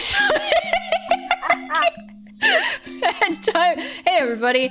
We're playing Higurashi chapter 6. How is what were you playing today? What were you guys up to? Hang on. Hang on. Where is it? Where is it? Oh, Capcom versus SNK. How is that? How did that go? That's just Mort. Don't worry about it. That's just, we're in Angel Mort right now, so don't worry about it.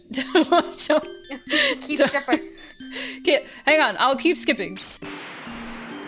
I love the cicadas in the background. Oh, I love the Mort in the background. I love how Mort is censoring, like, not what he needs to be censoring. Fuck it! Fuck! Mort! Mort! Mort, you should be censoring that! Welcome to Angel Mort, home of the Mort Burger, and people on YouTube are going to get mad at me for skipping the scene. Hi, Areki, this scene has children in outfits, and I don't want this on, I don't care about this. This is fucked up. I can see the YouTube comments now. They're just like, ooh, you're skipping all the slice of life. Good. We're just...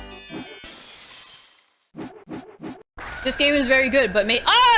The worst character! Now we the definitely worst character! Just put him over the entire screen. Make more bigger! Welcome to Angel Mort, everyone. Welcome to Angel Mort, everyone. The whole screen! Anyway. How dare I? I'll time you out, Quad. Quad is like, I want to see little girls in outfits! Pay no attention to the content behind Mort. None.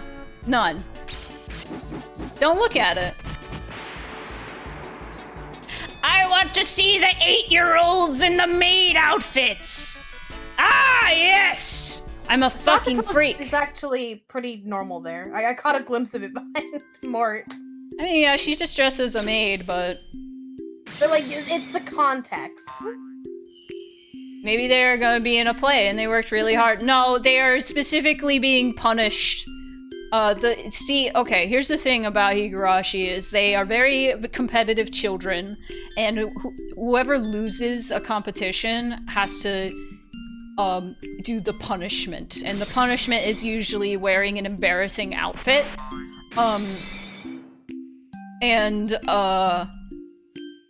That usually involves the 8-year-olds wearing embarrassing outfits, which for some reason are usually sexual, and it's stupid.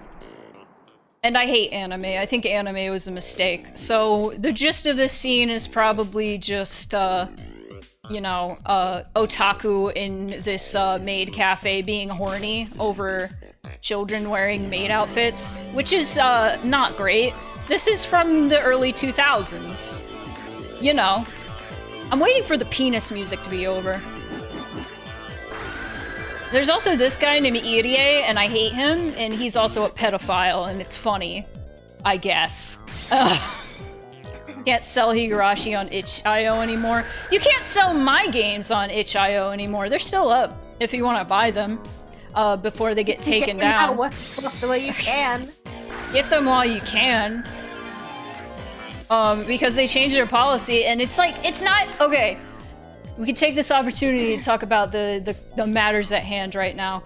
Payment processors are pushing their weird Puritan policies and taking down any game, not just porn games, which is already bad enough. They're taking they're pressuring Steam and itch.io to take down games with adult themes.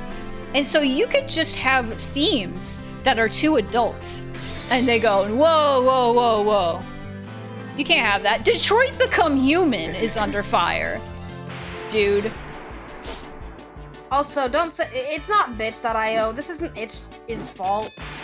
Yeah, it's just run by like 20 people, and I don't know the whole like scope of what happened, but I am sure it went something like the payment processors pressured them and were like, we're going to cut off all payment methods forever if you don't do something about this. And itch.io was like, ah, fuck!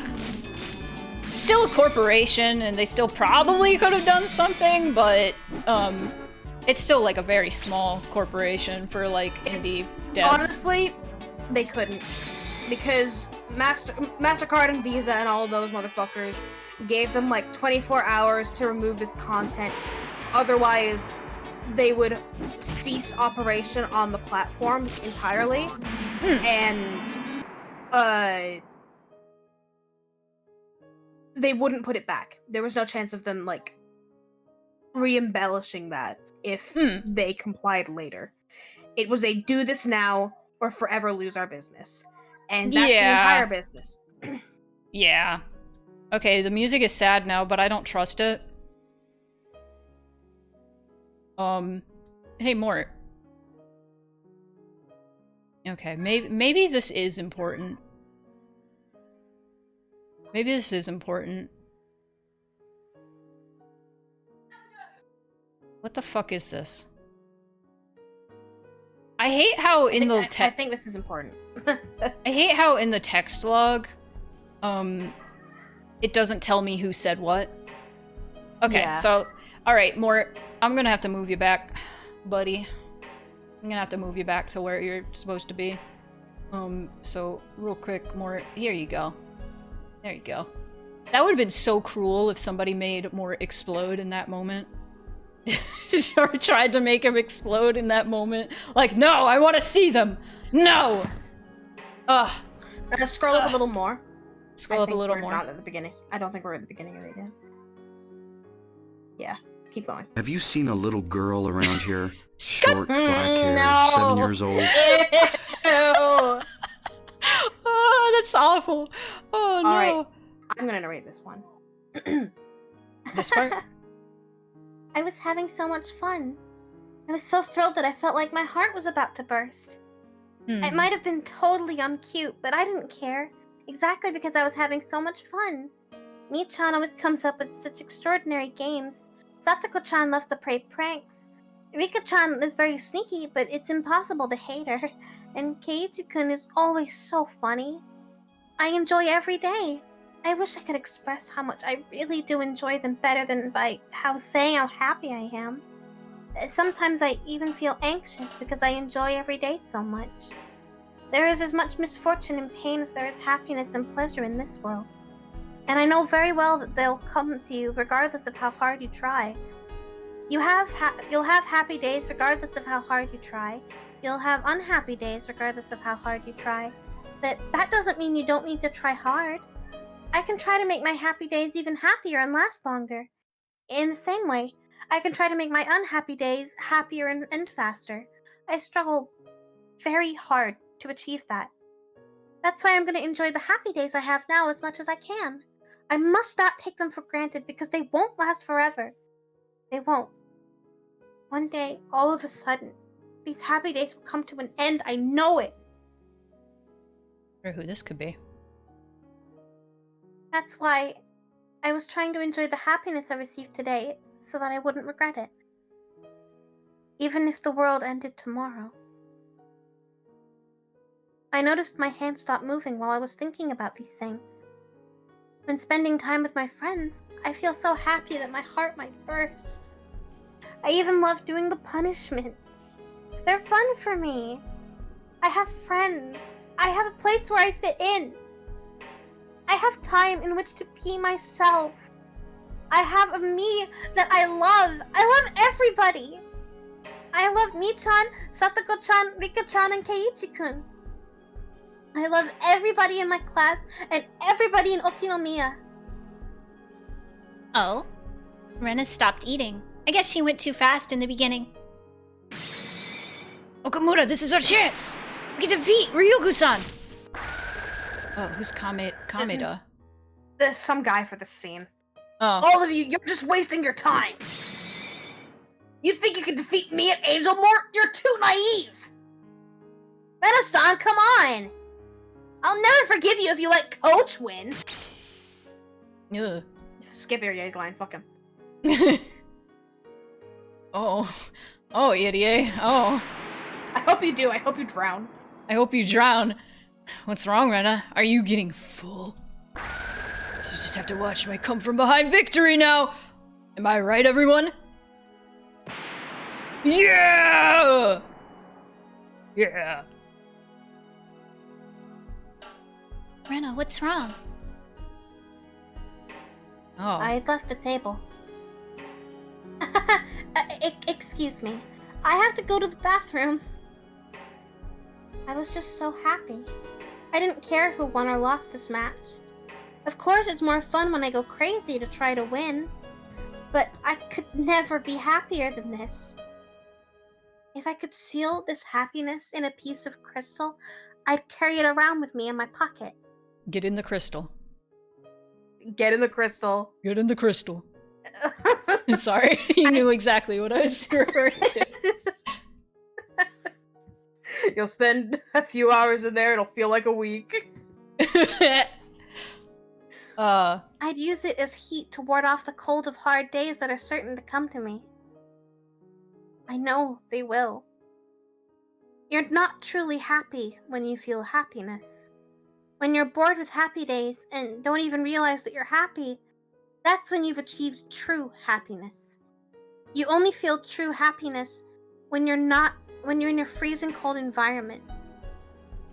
That's the only time your heart can feel the warmth of even a small happiness.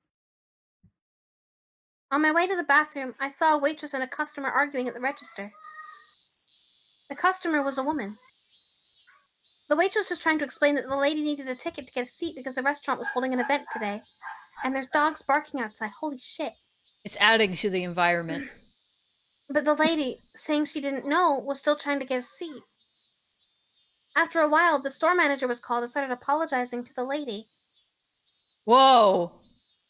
Who are you? Someone that you need to voice. That I need to voice? You need to know that this Okay. girl is a Karen and a bitch. Alright, okay. Oh, hold on.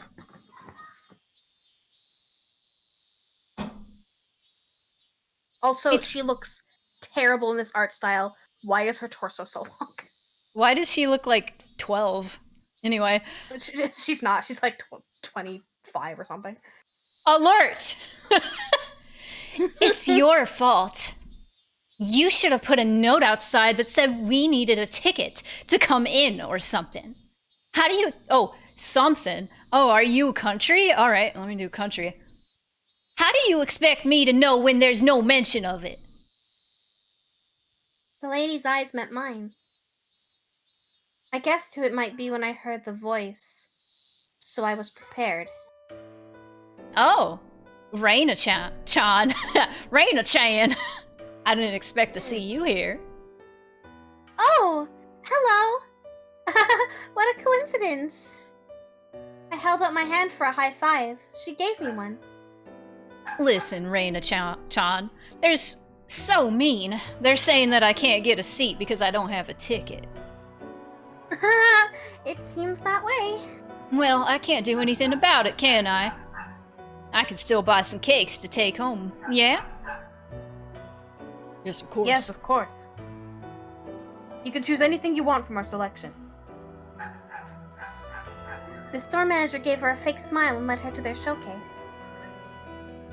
I like this cute one. I think he likes simple ones, like short cakes. Hey, Rena-chan, what would you like? What? Me? Are you buying me one? Oh. You really like cakes, huh? You can get whatever you like. Man, that dog is going crazy. It's a crusty ass white dog that my that my neighbors have across the road, and it has two states of being. It is either running impossibly fast up and down the street on no leash, or it is laying so flat on the ground it looks 2D, motionless. What kind of dog is this? It's like them. I can't even like pin down a breed. It's one of those like crusty ass fucking curly haired white dogs that old ladies have. I see. And they always have that shit in the eyes. You know exactly what I'm talking about. Yeah. Oh my goodness. I'll take a shortcake as well. And Cal is gonna take a moment to go to the window and fucking shut it because the dog is so loud. Oh god, I'm tripping over all the wires. Really? There's so many other cute ones. Oh. We'll wait for Cal to close the window.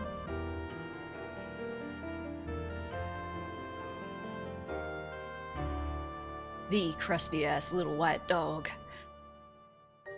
I like doing a country accent. But the issue is, and then I start speaking in a slightly country accent. Do you see my issue here? It's an issue. I'm not even like technically, I mean, I guess technically I am from the South because I'm from Florida, but people often say Florida is not the South. And the more south you go in Florida, the less southern it gets. So like Miami is not southern. The drawl is contagious. Yeah, I got that southern belle going on. I also lived in North Carolina for a while, and Oklahoma. Not too long, but for a while. And also my mom and brother have a country accent, so it just... I'm not from there, so like my opinion is basically moot. But yeah. I think Florida's the South. It's not the South. It's technically the South, but because the population of Florida is so many like people who moved from the Northeast and the Midwest, the accent is not Southern. My accent is more Midwestern, but I do have a little bit of country accent going on. A little bit, just because of my mom and brother having country accents, because they live in North Carolina. So I have like this mixture. This mishmash of like Midwestern mostly, because I'm also in the Midwest now, but then when people have a country accent around me, then I fall into the Applejack voice. Not fully, but a little bit. I've been told that I speak with the cadence of somebody from the South, but I do have a more Midwestern accent. Not like a crazy Midwestern accent. I don't say stuff like big.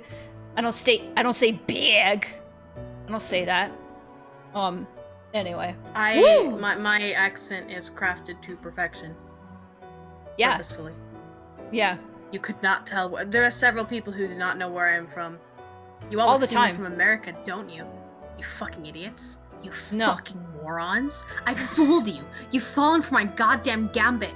I'm fucking British, aren't I? Fallen into Cal's trap. I would assume Mercury. That's not a place people can be from, brother. That's not...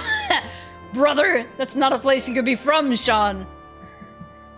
Alright, Rena, go. Everything looks so good, but shortcakes look the best. Oh. Okay. Give me 2 shortcakes and 1 petit trianon. We're taking them home. She imitated the smile I usually made. I replied with the same big smile. Then I smelled the strong scent of her perfume and it made me sneeze. Oh, are you sick? Rena-san's perfume and I never seemed to get along. Is this her? Well, obviously don't answer this. Is this her sister? Is this her mom? Like, is this a random aunt? She's Rena-san. All right, she's You know Rena-san. her. When did You I know meet her. her? I know her? You've never met her, but you know her. And I won't say where. I'm fucked up now. Fucked up. You've never met her on screen, is what I will say. But has she spoken before? No. But you know her. Should I read this one since you were reading the Rena Sure. narration? There's going to be a lot of Rena narration in this chapter, so feel free to take this Oh, if okay. you want. All right. Rena, height 168 centimeters. Why are? Okay. Body, weight, height. Body, weight, height. Okay. Hobbies. I'm interested in indoor gardening. I want to make tea with the herbs that grow. I always enjoy your funny and interesting stories. We should go out somewhere next time in private. Gentlemen's Club Blue Mermaid. Private manager Rena Mamiya. Mami. Gazoot. No, fuck. Don't smile. I'm scared. I'm scared. Rena. There could be some creatures living under the surface there on Mercury? Nah, dog. I feel like if there were any, like, life in our immediate universe, we'd know about it right now. This is assuming life beyond, like, microbes. I think they did find out that there was water on Mercury. Was it Mercury? Or was it Mars? I think it was Mars, but I don't know if that's true. I wish Charles were here. That's the motherfucker who... Who's Mars? The space, like, moniker is not a joke. My partner is very obsessed with all things to do with anything that's not on Earth. I love space. Like space, like the universe, and I guess also your partner. You can love my partner. It's okay. We're poly. Wow. I'm not the... No, I'm just kidding. Okay. I don't want to see any sweets for at least 3 days. Ugh. That's how I feel anytime I eat any sweet. You tried a little too hard, Keiichi-kun. Rena ate a massive amount of desserts too, but her stomach seemed to be just fine. I think girls have 4 stomachs. Or at least an extra stomach for dessert. That's real. Never underestimate the iron and large stomach of a preteen girl. Dude, that is a growing organism, and they will eat. Dude, I'm gonna misgender myself for a bit, but Go ahead. When I used to have a period, I don't anymore. I take drugs for it. Anyway, dude, I went to Steak and Shake, and I would eat a whole burger, a huge ass burger, and a whole thing of fries, and a huge milkshake. And people were always like, where do you put that shit? And I was like, dude, I'm bleeding. There's so much blood. I don't know what the exact science is. Uh-huh. But there is some, like, averaged out science that I have seen. The fatter you are, the less in general you can eat in one sitting. Like, you might eat more overall, dependent on, like, your lifestyle, but, like, in one sitting, a thinner person will have a better time being able to eat more. It's crazy. It's crazy. I can't do that shit anymore because my metabolism has slowed down, and I also don't bleed every month now. So I can't do that anymore, and I die if I have, like, even, like, a little shake. I'm like, ew, no. But, yeah. Yeah, there's a reason why, like, anybody who, like, wins, like, those food eating competitions is, like, a twig. It's like, the hot dog champion is, like, this tiny little Japanese man. And he just downs so many hot dogs immediately. It's crazy. It's crazy. High five for being a big boy. Damage 175. That's me too. I love being Hell a big yeah. boy. Big boy. Anyway, Satoko. I'm so full of meat and other such things. Lots of cheese. So full so of much mysteries. cheese. Full of... I am full of mysteries. I'm full of the daunting hopelessness that oversees a dark night or whatever. It is very rude of you to say something like that to a lady. Wow. This is what you get for being rude. Hang on, I'm getting the chat back up. There we go. Bam! Ow! Satoko had poked me very hard in my bloated stomach. Stop it! Please don't poke my stomach. I'm going to throw up. Satoko and Rika-chan grinned mischievously upon hearing that. A chill ran up my spine. Why were they smiling like that and walking towards me so gleefully? Oh no. Literally, No, put your stop hand on their foreheads and they will never reach you. These are such Stop small it. children. You cold-blooded demons. No! Oh, this is a once-in-a-lifetime opportunity. Do you really think we'd let it slip away? Me. Your bloated tummy is in danger. Keiichi, this feels like a weird kink thing. Stop it! Your big wiggly tummy is so cute. It's a weird kink thing! Stop it! No! I Rena genuinely joined don't think Satoko. this one is a weird kink thing. No, I don't think it is, but it feels like it to some people, probably. I think you're jaded. I think everything is a weird kink thing to somebody. That's the I mean, problem. yeah. It's the problem. Rena joined Satoko and Rika-chan in torturing me. We were still making a lot of noise outside the restaurant. I desperately blocked my stomach from their attacks, but someone else hit me from behind. Ah, the internet. Said in the cadence of, the French.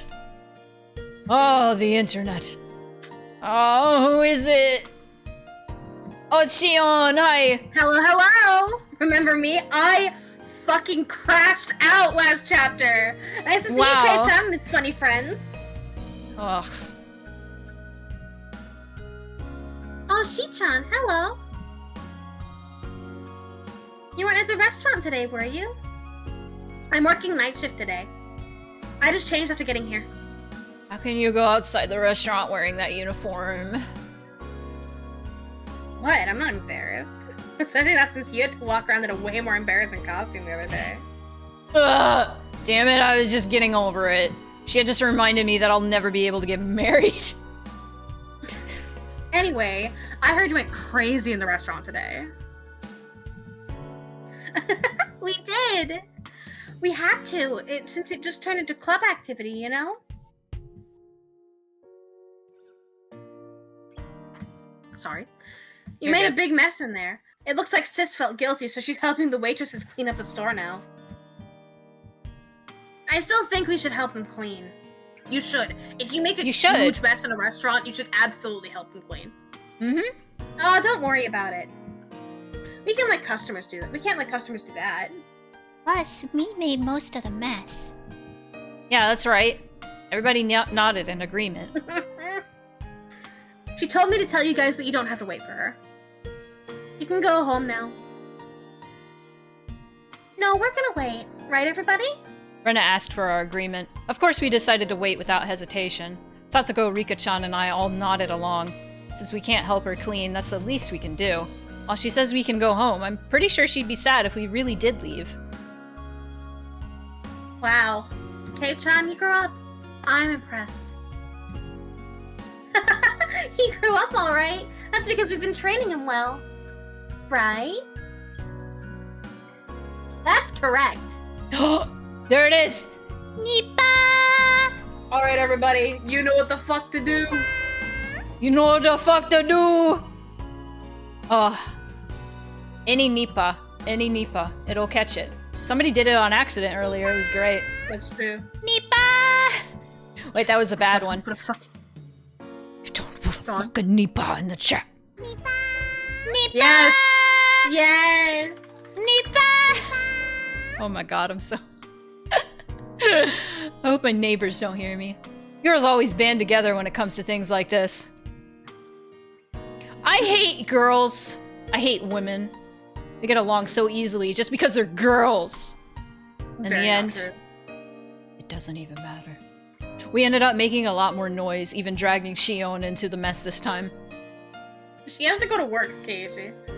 Shion, get back in here and help us clean. Where did you put the washcloths? Oh no! I guess I have to go back to work now. Michan, do you think it's gonna take a while? What? Why are you still here? Are you waiting for this old man? Don't worry about me. Go on home already. Mion looks happy to see us waiting for her, but she always says the opposite of what she thinks. I wonder when she'll grow up to be able to just honestly say thank you. We're friends, remember? We'll wait until you finish up. I wish we could help you. I feel bad. I told you. You don't have to wait for me. I'm going to wait for Shion to finish work tonight, then head to her house in Okinomiya afterward. So you really don't need to wait for me. I do appreciate it, though. Are you sure? I still feel bad. Yeah, me too. We have enough people, so really, don't worry about it. Go home before it gets too cold. We understand. Me, I hope you can finish cleaning soon. Go for it. Yay. Yay.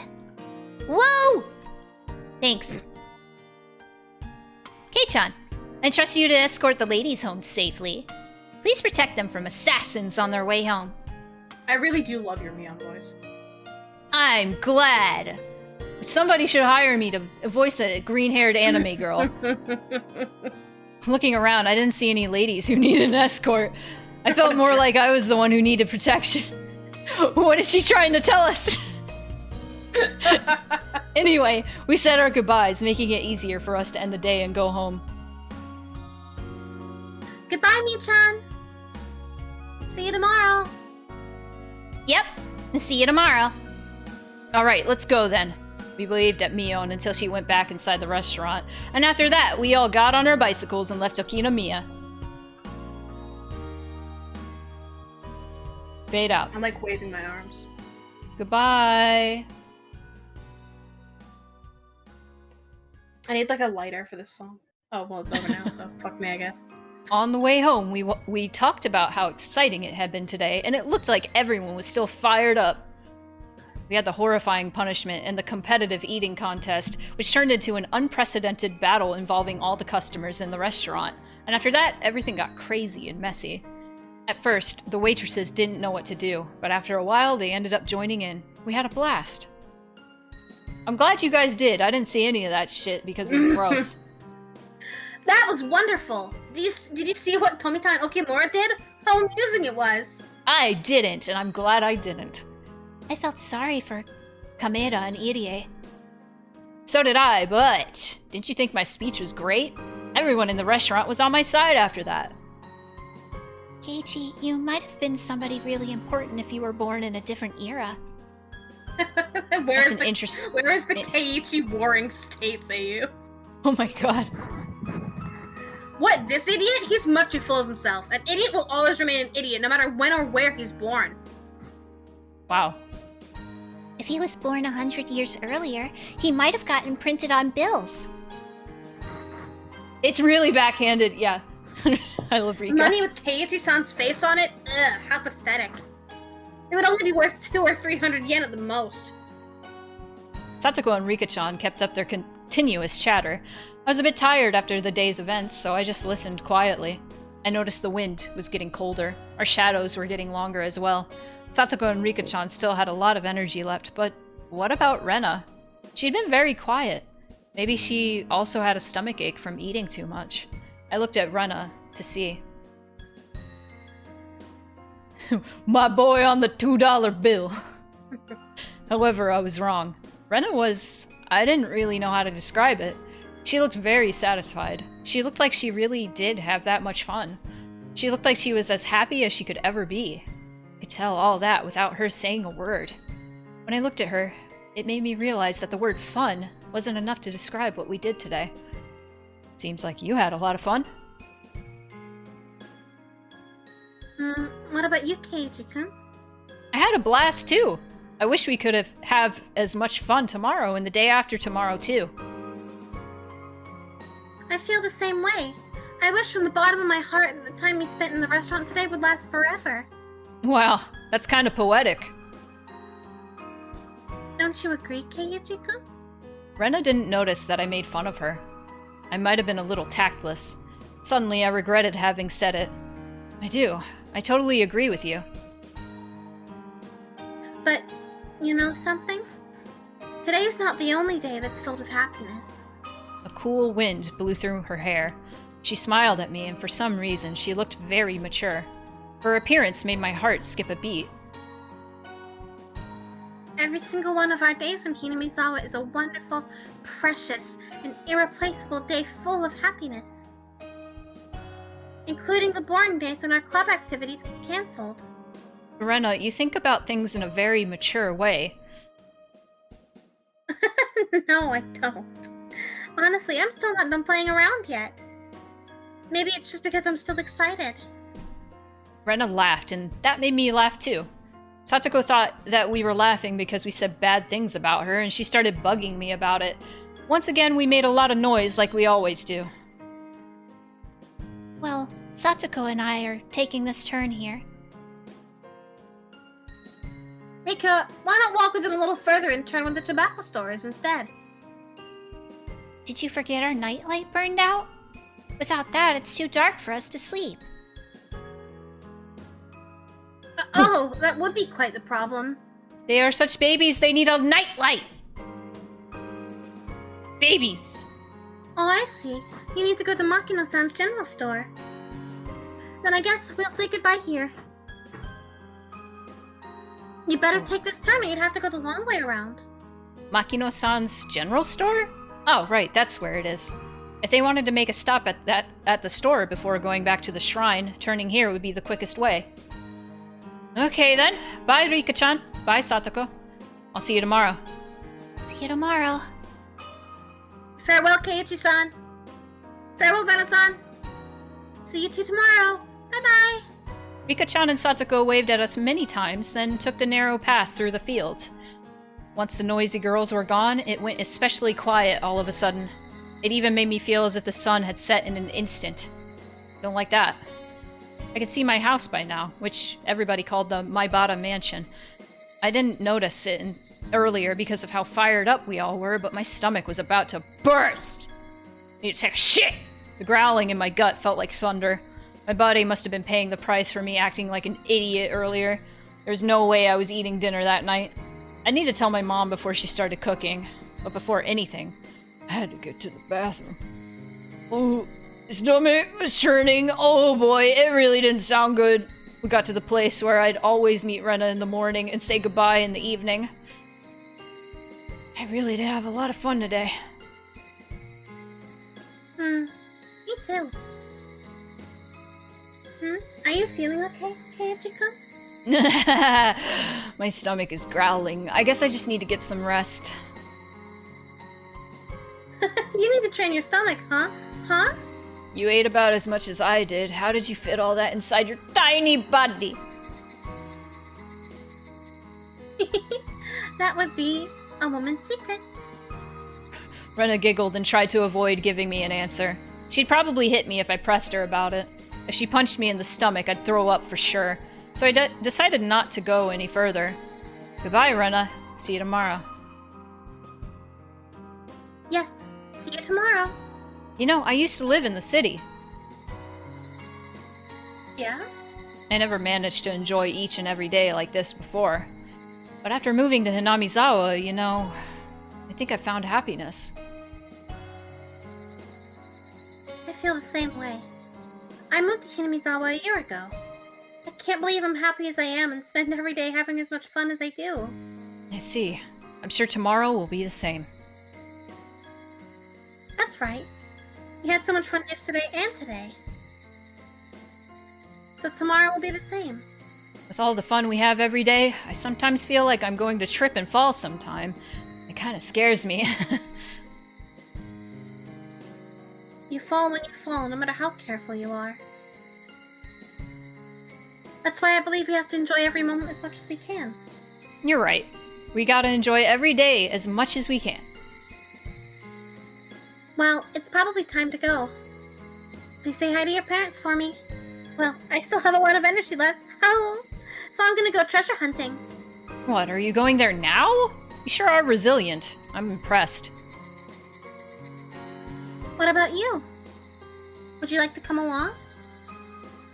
I found a new trash pile that I haven't dug up yet. I might find something totally cute in there. I'm sorry, but I gotta pass. Besides, it looks like a storm's brewing. I think you should go straight home, too. Oh, I usually find something cute when I've had a wonderful day like today. So I'm going there just for a few minutes. I felt sick enough that I didn't feel like going with her. If I felt better, I would have gone treasure hunting with her for sure. She didn't want to go home yet because she didn't want the fun day to end. That's exactly how I felt too. I understand. Bye then. I hope you can find something cute. Yep, thank you. Bye-bye. How does she say? Does she just say kawaii like normal? Or does she just emphasize kawaii in like Japanese? Like, I think it's written in I don't know this for sure. I think it's written in a way that like emphasizes like a forced speech impediment. Okay. So she's like going, "Oh, he's so cute," like that. Oh, so cute. Kawaii. Kawaii. It's so kawaii when Cal has to like change his seating position and it creaks all the chair. Creaks all the chair. Keiji-kun waved over and over as if he didn't want to say goodbye yet, and Rena bit her cheek. Ow. But Ow. after a while, he was gone. Well, Oh, I no. had to go too, because I was going to go treasure hunting. I love cute things. I had such a wonderful day today that I'm sure I'm going to get lucky at treasure hunting. I definitely will find some wonderful treasures. I pedaled my bicycle with determination. My house was nearby, but I took another street that led to the dam construction site. It might have been okay to go home just then. But I hesitated to go since I didn't want to be seen. I wonder if she spells it out in hiragana instead of properly. I think the proper way to spell out kawaii is through hiragana. I think. I could be wrong about that. I had so much fun today, and I wanted to continue feeling happy as long as I could. It was already getting late, but I felt it was getting dark faster than usual. Just like Keiichi-kun said, the clouds in the sky were growing darker. It might start raining hard. But that doesn't mean I have to go home already. Stop it, Rena. You had so much fun today. You have to stay happy as long as you can. I'm happy. I enjoy every day. Rena, say it. Say the magic words. Oh. Don't be embarrassed. You're not dumb or anything. I might be able to enjoy every day even more if I were dumb. If so dumb is what I'd want to be. Oh! I'm gonna find something so cute! And take it home with me! There! I said it. I'm sure I can find something cute. As long as I believe it's cute, anything can be that way. I should fill my heart with happy memories of today and yesterday. I should look forward to the happiness I'm going to receive tomorrow and the day after tomorrow, too. Are you picking up on something? That she is... I don't know if I am. But that she is... Like, her happiness is like a mask. It's a little forced. Yes. Yeah, no, I picked up on that. I think I picked up on that fairly early in the story, is that she is, her goofy, happy personality is just very much a facade. And, yeah, no, I picked up on that. I reached the dam construction site. A mountain of trash loomed before me. I parked my bicycle and walked down the mountain of trash and scrap. This place is my castle. It would be incredible if anyone else came to this mountain of trash. Why didn't it snooze that? It snoozed it for me. It's not doing it for me. That's weird. I've come here many times and I usually stay for a long while, but I've never seen anybody walk by. This place is the village's blind spot. I heard that many people came here all the time during the dam wars, but it was abandoned after that. The villagers no longer need to come here, and some people even forgot about it entirely. It seems like they dump trash here at midnight, but I've never seen a truck actually dumping trash at least. If they dump new trash more often, it'd give me more time to kill. But it looks like it's not going to happen for a while. I walked down the slope of the trash pile, all the way to the bottom, and headed behind another pile. Nobody ever comes here. I've come here many times, and I usually stay for a long while, but nobody has ever come to mess up this place. Not even the other kids from my school come here. They all believe that the arm of the manager of the construction site is buried somewhere in the trash piles, so they believe the whole place is haunted. They told me that a ghost with one arm still wanders around here looking for his missing limb. Aha. Sadly, I haven't seen the ghost either. I'm not scared. In fact, I'd rather like to meet him. I wouldn't mind helping him find his arm. If he's feeling lonely, I'd want him to be my conversation partner. There's a station wagon in the trash pile. It doesn't have tires, but other than that, it still looks like a station wagon. The station wagon is my secret hideout. Unfortunately, the sliding door and rear doors don't open. So whenever I want to get in, I have to enter the car from the passenger seat and call into the back from there. Of course, I take off my shoes at the passenger seat. When you look at it from the outside, it's just a dirty, abandoned car. But on the inside, it's nice and clean because I had it swept out and decorated a little. That took me a long time. It looks like Oishi's car. Reused assets, lazy devs. The back seats are lying flat because I wanted to have as much space as possible. I found a mattress in the trash pile and put it into that space instead. It was a bit dirty, so I brought a bedsheet from my home and covered the mattress with it. I put my favorite cushions on top, and with that, I turned it into a perfect bed. I've put cushions and stuffed animals everywhere. That's not all. Look at this. I have a bunch of sweets here, too. I have a bag of fruit candy in 4 different colors and some cookies, but they're going bad, so I'll have to throw them away. My bear-shaped water bottle was empty. When I come here to spend some time on Sundays, I usually bring this water bottle with some sweetened tea in it. I have a box of tissues, a flashlight, extra batteries, and other daily necessities in here. I also have a few books to read in order to kill some time while I'm at it. Kill some people. And I have this. What do you think this is? Look! Ta-da! My hideout is suddenly lit up thanks to the table lamp. It's an electric outlet on the side of an old nearby construction office. I thought they'd have cut the power years ago, but to my surprise, I was wrong. Electricity is still being supplied to the outlet. When I found tons of extension cords, I came up with the idea to connect them all and make the electricity come all the way to my hideout. Now I can spend time here comfortably with some sweets, books, and lights. If I wanted to, I might be able to spend a night here. But I may catch a cold since it gets very cold at night. See? This is a very nice hideout, isn't it? I wonder who she's talking to. I thought somebody would find it and mess with it. But that hasn't happened so far. That's because nobody comes here, and everybody forgot about this place. That's how this place became my perfect secret hideout. When I was a kid reading through this for the first time, I wanted a secret hideout like Rena so bad. It sounded so good. I had a secret hideout when I was a kid, when I was like 8, in the woods, because we found a mattress from like the dumpster and we just put it into the woods, and we had a tire swing, and that's about it. No, but you're totally Renamaxing. I'm Renamaxing. Yeah, no, it was cool as fuck. Because like in Florida, there were like walls of like Spanish moss, basically. So we basically had like rooms in the forest hideout with like walls of vines and Spanish moss. It was awesome. Fortunately, I ate so much today that I'm still full.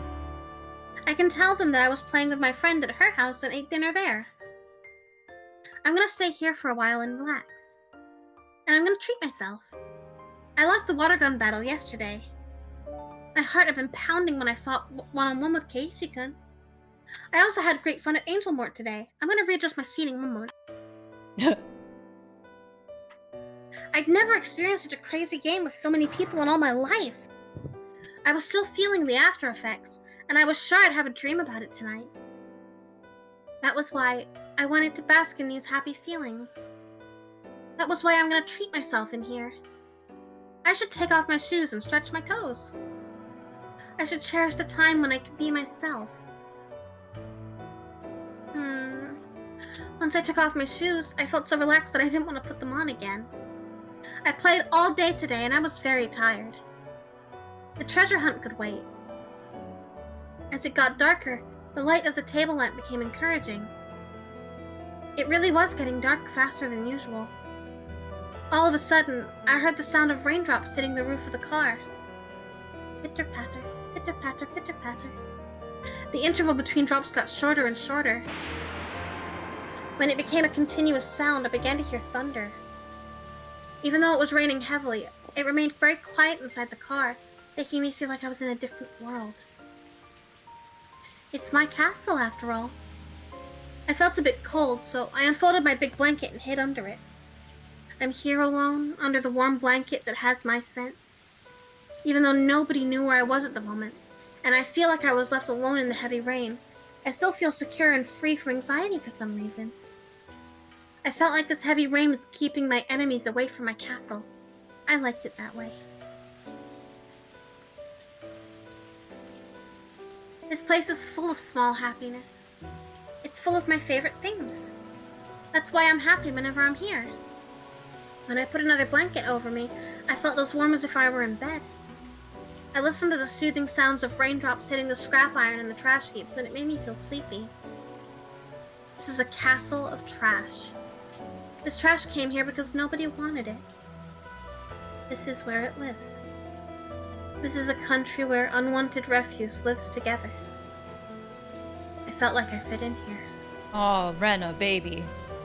But at the same time, I knew it was just a temporary place for me, as there's somewhere I had to go back to. No, I shouldn't think about things like that.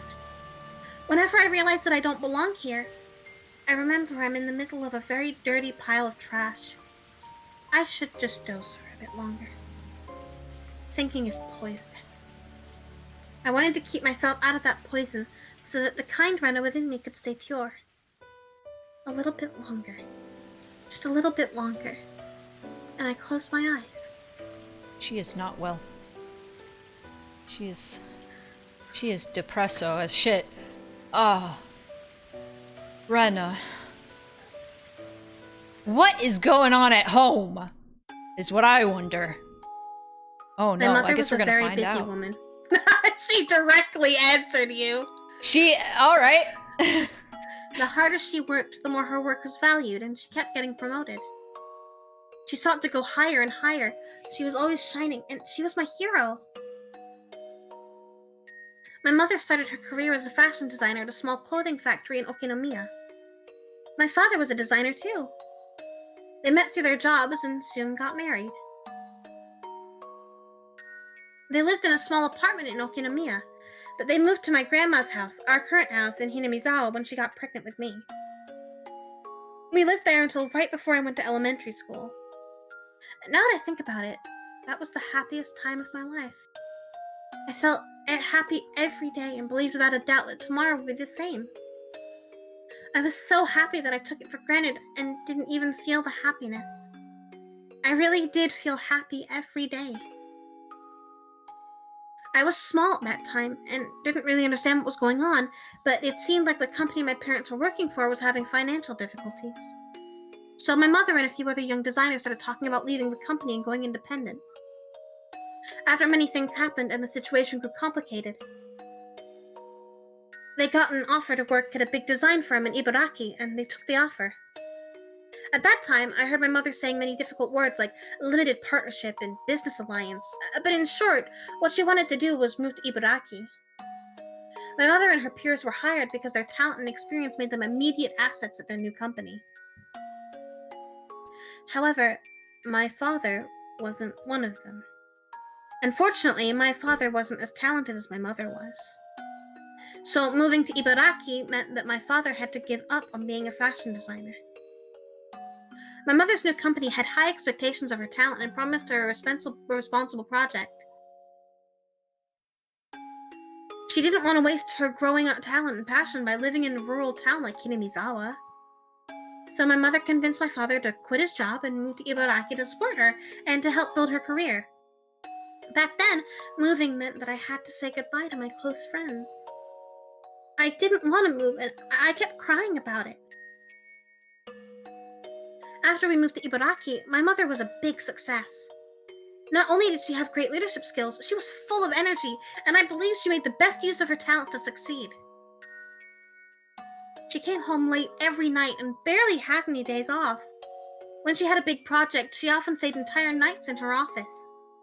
But when she came home, she always looked fulfilled and wore a happy smile that she'd never worn when she was in Hinamizawa. She was shining, and I remember I always wanted to shine like her when I grew up. On the other hand, my father wasn't doing so well. He couldn't find a job as a fashion designer, so he took a clerical job at a small company, but he kept changing positions. He couldn't use the experience that he had cultivated, and it was very hard for him. But he was very understanding. He started to take care of things around the house for my mother, who got busier and busier having one project after another. He cleaned the house, did the laundry, and came to my school events. However, he couldn't cook. He did cook rice, but always bought side dishes from a grocery store. We ate dinner without my mother more and more often. I guess she's busy again. Every time I said that, he always told me, "Your mother's working very hard, so let's support her, Rena." That was what he always told me. I decided to help my father with the cooking. I thought it was a good idea to learn how to cook, since he wasn't good at it. Whenever my mother cooked, I helped her and tried to learn how to cook from her. She apologized for not having enough time to cook for us, but she was happy that I was learning. I think I wrote in my school yearbook that I wanted to be a clothing designer in the future, just like my mother. But apparently I lacked my mother's exceptional sense of style. She used to tell me, taste is something you're born with, not something that you cultivate. That's not true. It's not true. I remember I was discouraged to be a designer because of that. That was why I decided to reach her by getting better at things she wasn't so good at, instead of trying to be like her. I wanted to be good not only at cooking, but also at doing things around the house, such as cleaning, doing the laundry, and grocery shopping. I remember my father was really happy that I did all that for him because he wasn't good at it at all. He should just learn how to do those things, brother. He couldn't find a job and spent a lot of time at home, so he seemed to enjoy spending time doing the housework with his daughter more than anything. I started to become better and better at filling in for my mother. And she started to get too busy to do any of the housework at all, and she moved on to a more responsible position at her job. She took me out to many places, as if to compensate for leaving me alone all the time. She used to say, "Let's go eat something delicious without telling your father," and took me out to a restaurant. She took me to high-class restaurants and amusement parks. Sometimes it was only me and my mother. Sometimes it was with her friends from work. She took me to a beach barbecue one summer with those friends. I was introduced to her as her daughter, and every one of them pampered me. I still remember there was this one guy who particularly doted on me. He was a good-looking young man. I called him Uncle once, and he got mad at me. He was nicely tanned with dyed brown hair. The young man often came with us when we went out. When my mother took me somewhere, she usually made several phone calls for her work during the day, and sometimes she took me out to a place where she could also do her work at the same time. So I didn't feel awkward when people came. Oh my god, the snoozing is broken. Oh. Did it already play? Yeah, no, it was broken for me too. I don't know if the ad is playing or what, but It says I don't know. ad starts in 4 minutes for me. Yeah, it doesn't say that for me. It said it earlier, and then it didn't say that the ad was playing. So that's weird. I managed to snooze it, but like... Yeah. It says snooze 1 out of 3, even though I could have only done it once, obviously. Yeah. But Weird. I always preferred to be alone with her, so I was happier when we could do that. One day, she took me to a very high-end part of town. Of course, she always spoiled me whenever we went out. She bought me things and let me eat whatever I wanted.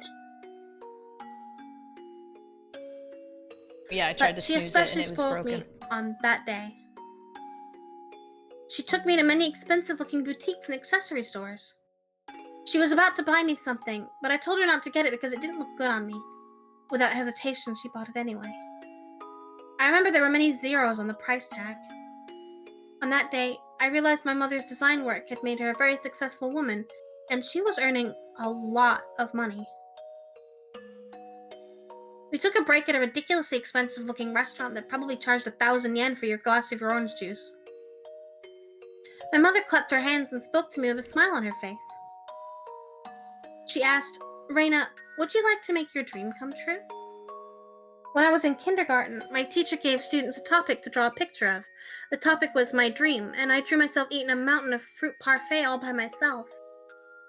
What my mother meant to say was that she was going to make that dream come true for me. It was a normal day. It wasn't my birthday or anything.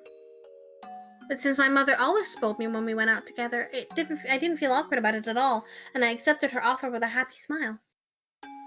There were 5 or 6 fruit parfaits in front of me. I remember it looked exactly like the world I drew, and I felt like I was floating in that dream world. It was too much for us to finish, but we dug our spoons into it as if we were playing in the mud, and we really enjoyed eating it together. It was my first time to experience getting full by eating only fruit parfaits, and I remember I was very happy. I enjoyed tasting the happiness and chatting with my mother.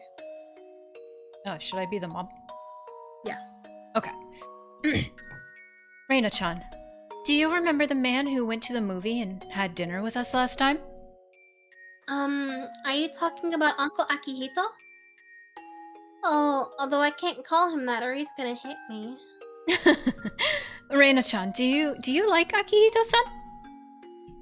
I hate him! He always teases me! And that's because he likes you. I hate that. I hate that. I've always hated that. Shut up! Yeah, I agree. You got along well with him at that barbecue. Well, I get along with him every now and then. Every now and then? Oh. Mother laughed. I didn't know why she brought up the subject, but I didn't really pay attention to it because I was too young. Now that I think about it, she was breaking the news. I just didn't notice it. Reina-chan, who do you like better, your father or me? You? No hesitation. Fucked up. It wasn't that I hated my father or anything, but I thought giving her that answer was appropriate after she spoiled me so much. If I said I'm going to live in another house away from your father, which of us would you like to live with?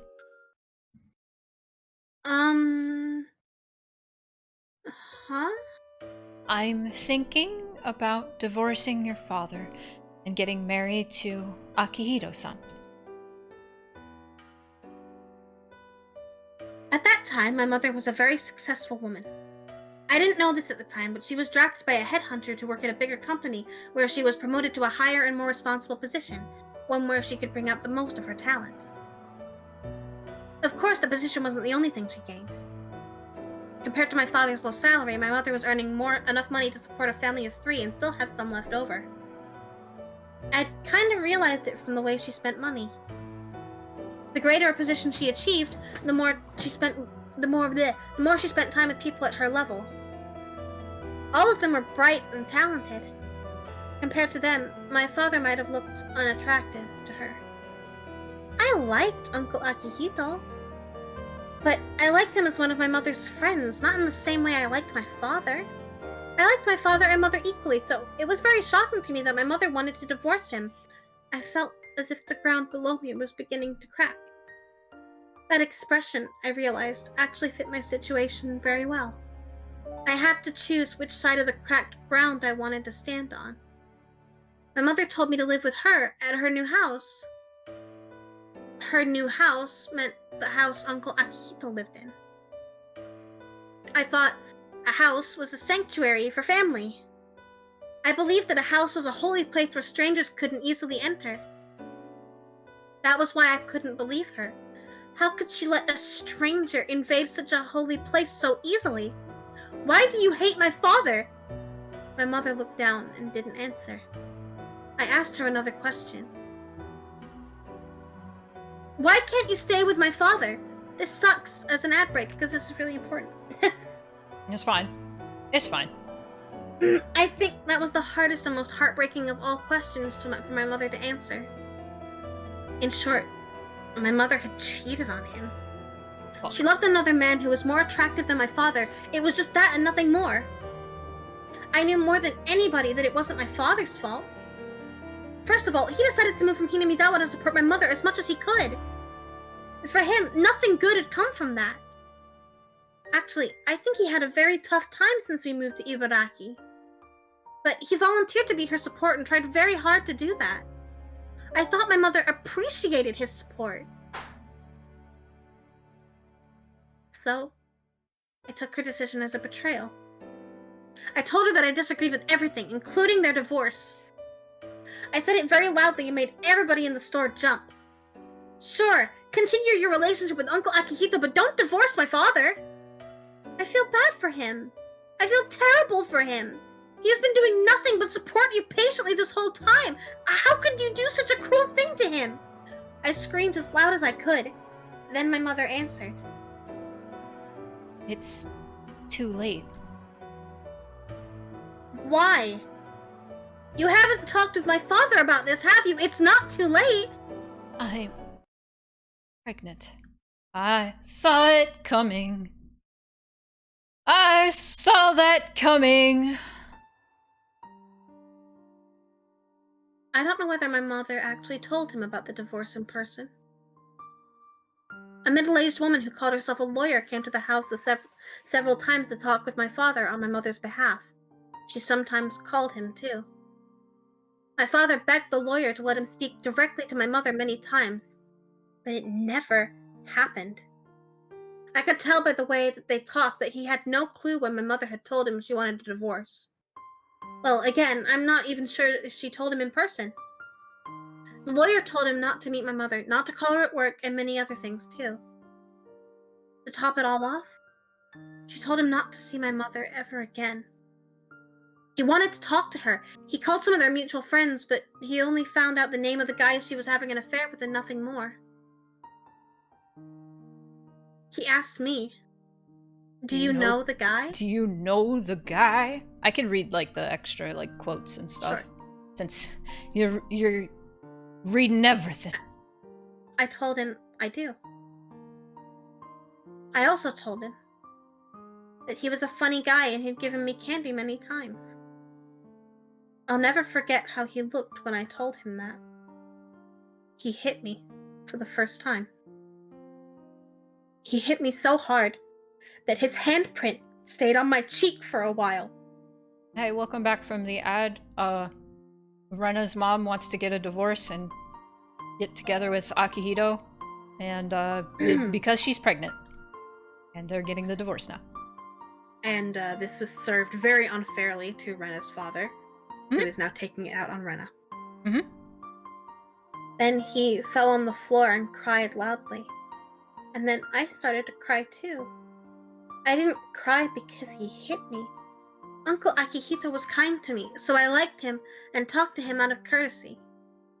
No, that wasn't it. Girls had to be kind to everybody. That's what I thought. But I was wrong.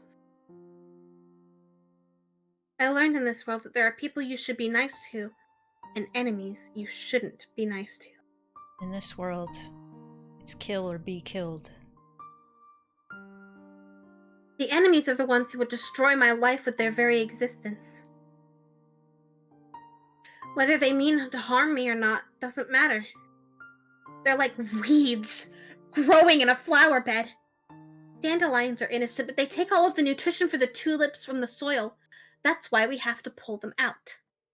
The dandelions did nothing wrong, but they're the enemy. Enemies are bad people. That guy was a bad person. I shouldn't have accepted him. I should have rejected him with everything I had. Oh god, Proxy's here. It's raid. Oh god, Proxy! First my mother's leaving my father, and now there's a fucking zombie apocalypse! Hi, Proxy! How is Dokapon? How are you? Welcome, you're joining in the middle of Rena having a breakdown about her parents' divorce. Hi. So tired? I believe it. If you need to take a break, please do so. By doing so, I might have been able to disrupt their relationship. By doing so, I might have been able to make my mother feel like the relationship was not going to work. If I tried to do so, my parents wouldn't have had a breakup. My father and I cried together, but we cried for different reasons. He must have cried because it happened so fast and it didn't make sense to him. I cried because I regretted that I let it happen when I had the chance to prevent it. My father stroked my cheek and opened his mouth to apologize, but he couldn't speak and just cried with me. From one divorce to another. Wow.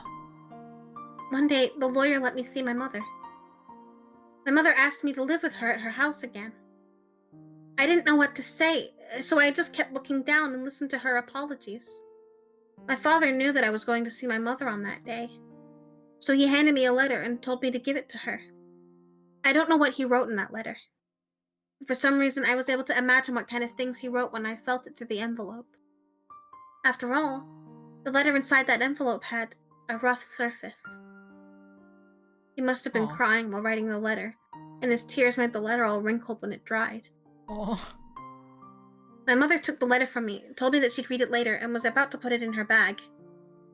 I stopped her and told it to read it there. I wanted to see how she was going to take the last words that my father had left to her. But my mother didn't read it.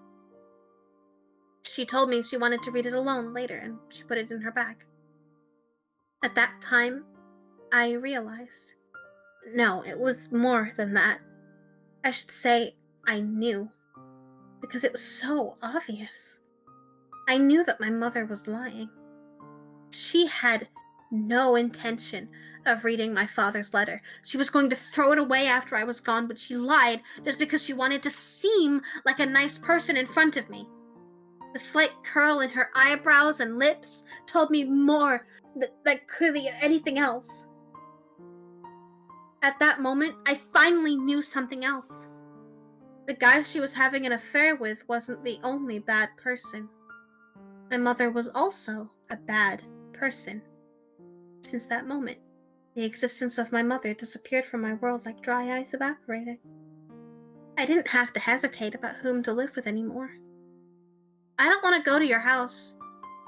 The Ryuugu house is my home. I don't want to see you anymore. Please don't even call me. But Rena, if you live with your father, you won't have... At that moment, I hated my name for the first time in my life. Please, don't call me Rena ever again! I have to go now. Goodbye! Those were my last words to my mother. No, to the woman who used to be my mother. After that, I spent many days without feeling anything. I didn't know if the days were long or short. I didn't know which season I was living in. It was supposed to be nothing out of the ordinary, not having my mother around. But every time my father saw things that reminded him of her, like her toothbrush, or her teacup, or her favorite books, he shed tears, which left me frustrated. That's why I decided to completely remove her belongings from the house. I roughly threw her things into a black trash bag. I started to do so frantically. By the time I knocked down her wardrobe, threw her music box hard on the floor, and broke her mirror, my mind was already not working properly. When I try to remember what happened after that, I feel disoriented.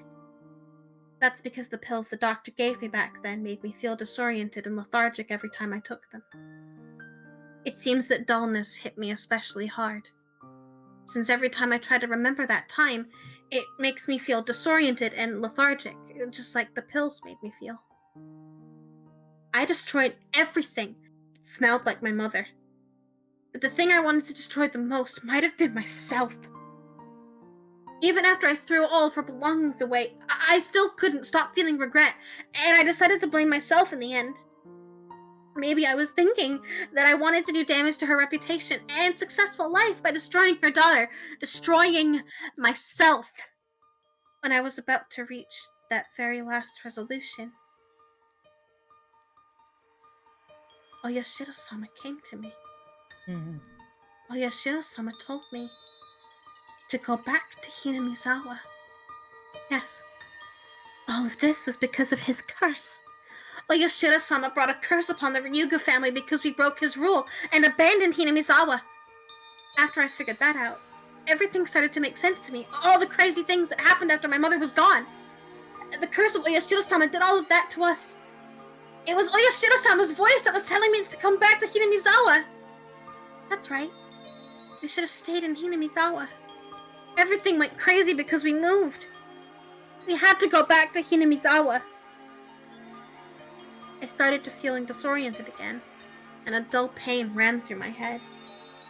It might be a scream from within me, not telling me not to push myself too hard and to remember any further. The house where we used to live in Hinamizawa was still there. My grandma already passed away, and the house was the only property she left for us.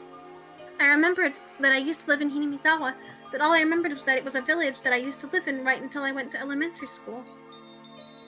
I remembered the atmosphere of the village too, but that was all I remembered. I forgot the streets and even the names of close friends I used to play with. The neighbors knew that the son of the deceased woman had come back for divorce. They didn't know us, and we didn't know them. Son of the deceased... Oh, I thought it said husband of the deceased woman, and I was like, hold on. Did she die? Oh, wait a minute. So, it was almost like we moved to a new place.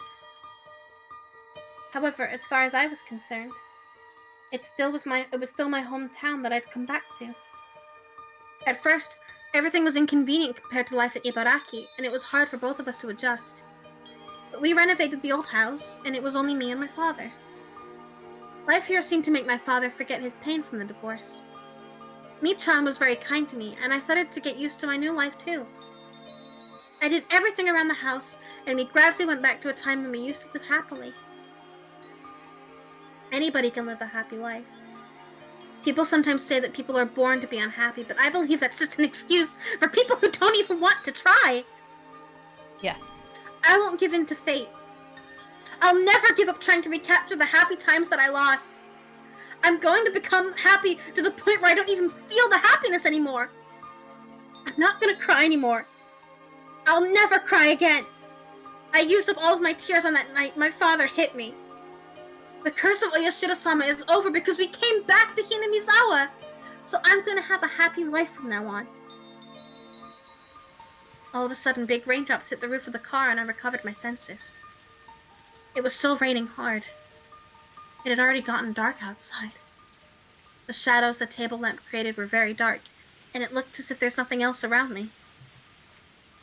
If I turned off this light, would everything in this world disappear? I turned off the light. Darkness swallowed me. But the cold air and the sound of the rain didn't change a bit, and that made me realize I was still in this world. The curse of Oyashiro-sama. Did the curse of Oyashiro-sama do those crazy things to my family? Or did I convince myself it did, as an excuse for myself, because I didn't want to feel guilty about the divorce? Sometimes I'm not sure. Since that time, Oyashiro-sama hasn't come to me. I sometimes feel like it was a delusion I created because I was mentally ill. But he did come at that time. I'm sure about that. Am I right, Oyashiro-sama?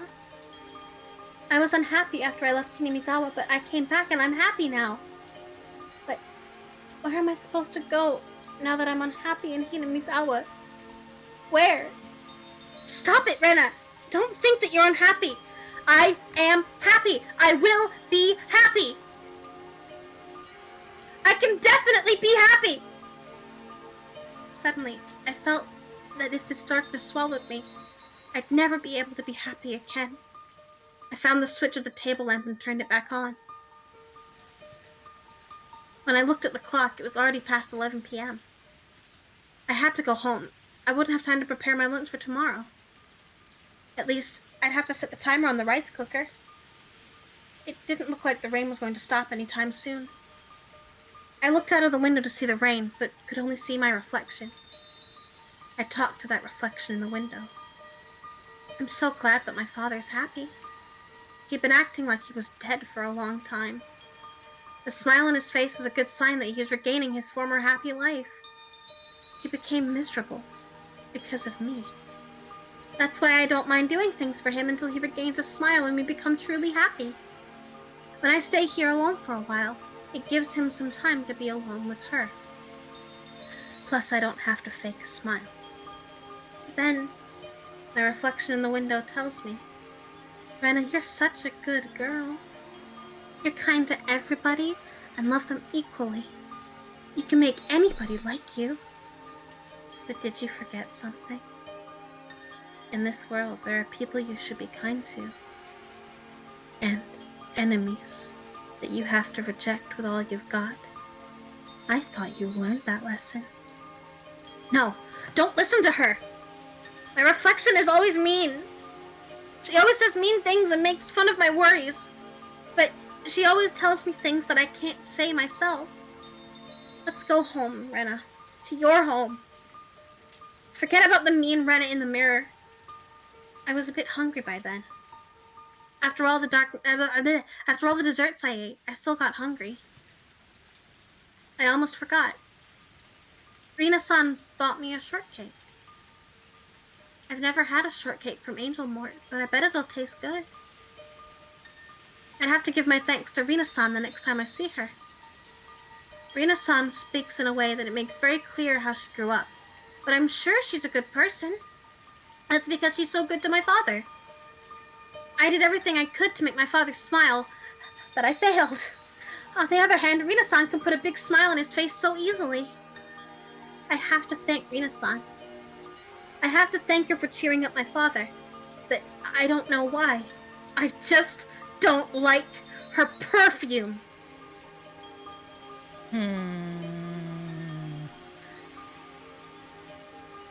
So here's where I start to diagnose Rena. Yeah? Rena, is predisposed manic depressive. Okay. And, I also think that she's afflicted with a very pretty intense case from, like, you see it in multiple chapters, that she's afflicted with a very serious case of, like, religious OCD. Where she's, like, obsessed with this idea that if she does things perfectly for the eyes of this god that she's made in her mind, because Hinamizawa has Oyashiro-sama, and that's a known god, but in the same way that, like, your mom goes to church, but she doesn't really practice, that's kind of what Oyashiro-sama is. Yeah. But Rena's completely different. She is one of very few people in the village who are young and is very devoted. Yeah. To this belief. And she uses it as a method of self-flagellation for the things that she deems as her fault. Yeah. We also get a little hint of it there. I don't think she has DID, but I do think that she is some form of schizoid affective to the point where she associates the mirror reflection of herself, who can say these things that she's feeling, but she can't say out loud, as a separate entity. Yeah, I do know that, like, in the first chapter, there was a tip that kind of basically explained, quote-unquote, multiple personality disorder, because that's probably what it was called back when this was written. Yeah, absolutely. It is like, no longer it was called a that. complete umbrella term. It was a complete umbrella term, and, like, Oh, yeah. it was just kind of assumed to all be the same thing. Yeah, and it was, like, hinted that that was, like, Rena's whole deal, because, like, we knew that didn't she get, like, expelled from school for smashing windows with a bat? Yes. In okay, Ibaraki. We haven't gone over it in her little like timeline recap here, but at some point in her old school, probably when she doesn't remember, because she said. And here's another thing: my theory about what she was being given is beta blockers. Because, okay, yeah. Beta blockers are used to treat various types of anxiety and some smaller forms of depression, and they've been around for a long time. They are also known, especially older versions of it, to give the patient memory issues. Yep. Very interesting. I have thought about this for a very long time, and as you can probably tell, we might have to stop soon because my throat's raw. Oh, I'm sure. We also have these 2 tips, and we could probably just wrap it up after that. Yeah, that sounds good to me. Yeah, let me stop raids. I appreciate the raids, but also, we're about to wrap up, and I don't want Cal to die from reading anime. Voice is so much higher than my normal voice. Yeah. Hurt. Pain. Hurt. Pain. I'm also going to imagine she acted out in school on purpose, maybe, so she could get expelled and they could have an excuse to go back to Hinamizawa, and that's her whole plan, but we're probably going to learn. That's possible. Yeah. I can't say if that's true or false, because I don't think they go in depth to it, to that specific point. But, like, you can have that as your headcanon. Is this Rena? This is definitely Rena, but my throat hurts so bad. Oh, I was gonna say, I can do a Rena voice. I can try to do a Rena voice. Thank you! Today, I went to a swimming pool with my mom. I just sound like Mion. This is just my generic anime girl voice. Let me try to up the ante. Hang on. Today, I went to a swimming pool with my mom. Now I'm Rika. Uncle Akihito came with us too. I don't like him because he's sometimes mean to me, but he's a very kind and funny old man. He told me to call him because he was going to play with me at the pool, like he was my daddy. Okay. My mom calls it. Oh no. Oh no, why are you calling him that? Uncle Akihito looked very happy and gave me a lot of money. My mom looked very happy and it made me happy too. I want to play with him again. I hope my dad can come with us next time. Oh. I mean, okay, to be fair, Sean, when this game came out, daddy was not used in a sexual context, as far as I know. Especially, probably in Japan. That is a recent development in culture, so we can calm down. Yeah, that is pretty intentional. Akihito is implied to be kind of a creepy old man, but like in the way that like a lot of like creepy old men are, not in like a particularly insidious way, just kind of in a I was raised in the patriarchy kind of way. Her mom calling him daddy is the weird part. Okay, time to share. It is. I think it's weird. Let me share a personal anecdote. So when I was younger, I actually related to this Akihito story quite a bit. Not quite the same thing happened in my life, but my mom was seeing a man when I was younger after she had already divorced my dad, and this man, I hated this man. He was the nicest dude ever. He was so nice. He was so kind, but I hated him, and my mom was always like, why do you hate him so much? I was like, I just hate him. And the main reason I hated him was because he called my mom, and it was weird. He'd be like, hey mom, welcome home. And I was like, I'm gonna fucking kill you.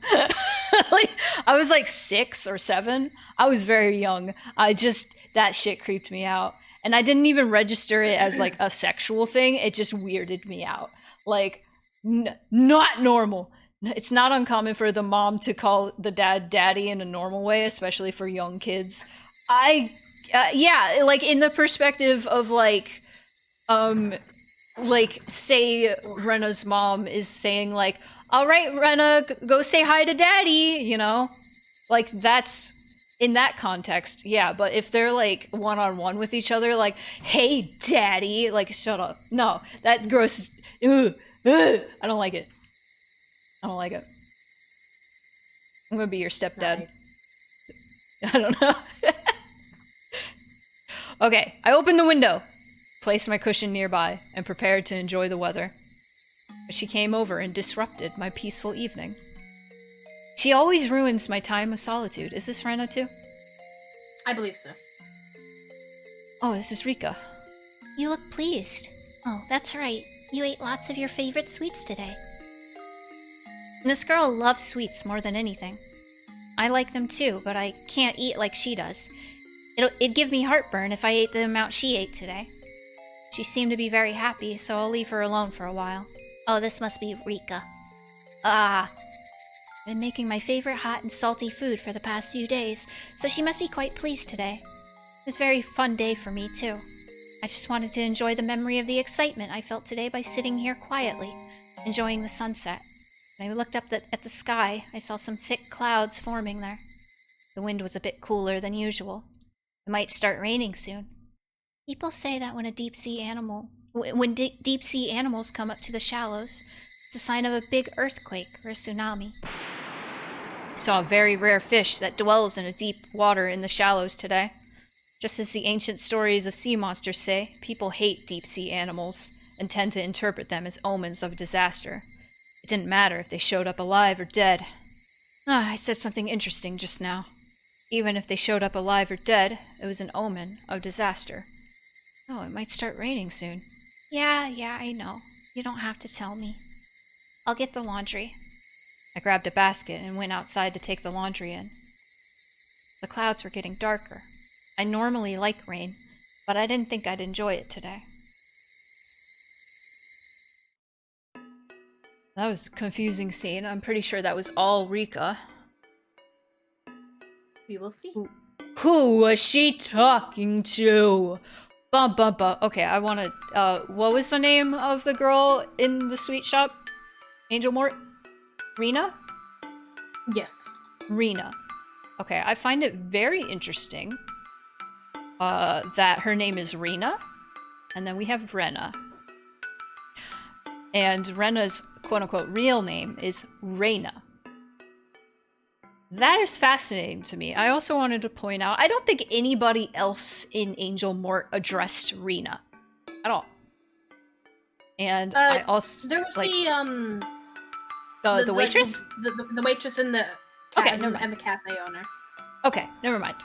So that throws that out the window. I thought Rena was probably a figment of Rena's imagination. So that kind of throws no, that. I'll give you this one for free. Rena is a very real woman. Okay, she's a real woman. Got it. Because I was like, Rena and Rena combined make Rena. Wow. Amazing. But yeah, other than that, I don't really have any other thoughts about, like, theories or anything. I don't think Rena actually saw or heard Oyashiro-sama. I do think, yeah, you have, like, a diagnosis thing going on. I think that was just, religious... What'd you call it? Religious OCD? Yeah, it's a type Religion. of OCD where, religion is, like, the main thing that drives you. That drives your impulses. Yeah, like that. I'm not an expert on it. There are definitely people who could, like, explain it better. But, like, I know more than your average bear, let's say. No, less than the experts, more than the layman. Yeah, fair. I don't know many people with OCD, so I'm definitely not an expert on it. Hey, Opus. Yeah, this is my friend Cal. We have been doing Higurashi for like 2 years. Someday, we actually started doing it because we wanted to, or I wanted to experience Ryukishi's writing before Silent Hill Forte came out, and Silent Hill Forte is coming out right around the corner. I'm scared. Mm-hmm. I kind of wanted to finish Higurashi before it comes out, but I don't think that's possible at this point. It won't be too big of a deal that we don't. If there's any, like, references, which I don't think there probably will be, but if there is, we've gotten, like, most of the broad strokes of the story already. Mm-hmm. It's just a matter of, like, fitting the pieces together. There's a couple of bits that we haven't gone over yet, but, like, mostly we have all the pieces. Yeah, basically. I'm glad you were also engrossed in the story opus. These streams tend to be a little less like chat heavy and more like us reading and then sometimes going on tangents with chat. But I enjoy these. It's like story time, and then some people have like asides and stuff. Oh, hey, Case, hi Case. Are you here to tell me we should go to that place? Because I want to go to that place. I want to go eat a food from I'm Wisconsin. not going to that place, but I can't go for that. You should fly over. I'm not there. Oh, you woke up from a nap. Well, maybe we could go walk to the festival place. I don't know. Yeah, We're about just to about wrap to up. end. Yeah, we're about to wrap up.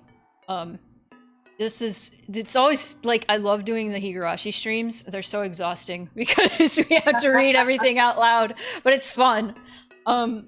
And also, our HelloFresh box is almost here. Our extra one that I didn't want to get, but we got anyway. What is in your HelloFresh box?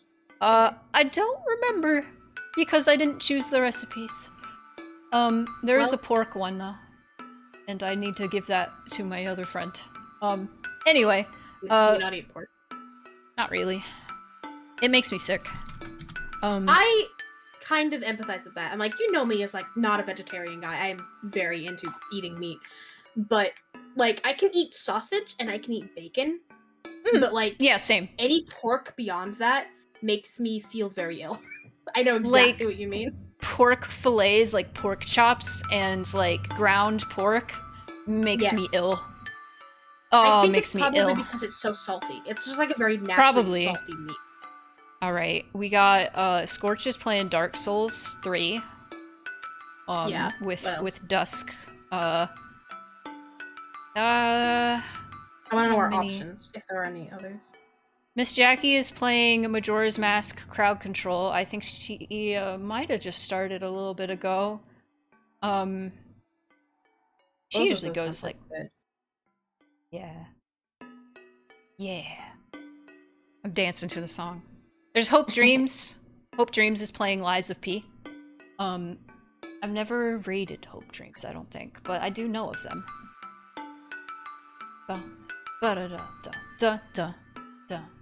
Why is everything running so slow? What do you think, chat? Do we want to see Dark Souls 3, Lies of P, Majora's Mask? Let's see if I can name any others. Tabletop Simulator, World of Warcraft. I think we should do Majora's Mask, just because I think that Majora's game is Mask. interesting. Okay. Let me see how long she's been going. I think she's been going a little bit. So sometimes I'm like, let's raid Miss Jackie, and she's been going 7 hours, and I'm like, maybe not. Maybe not. She usually goes pretty long, but why won't it tell me how long she's been going? Why is Twitch being so slow? God damn it.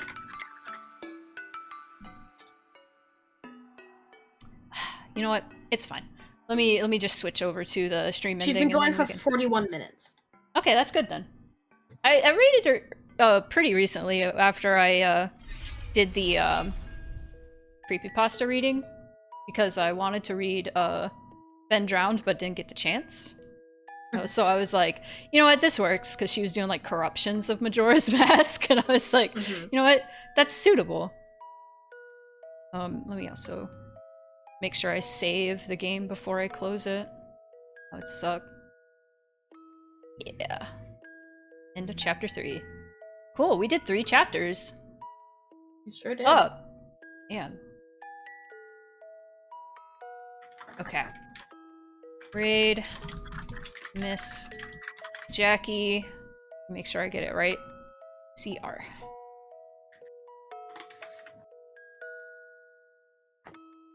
Miss Jackie is a wonderful artist. Wonderful VTube rig artist. Also, you know the TTS bot trend where everybody has a little creature that has a TTS voice? She made that up. That's her. She's the one who we can blame for that being a trend at all. And she's the one who did it first. So go give her a follow. Really good streamer. streams a lot of Majora's Mask in several different ways. Randomized, crowd control, corrupted, etc. So if you guys gotta head out, be sure to follow her first.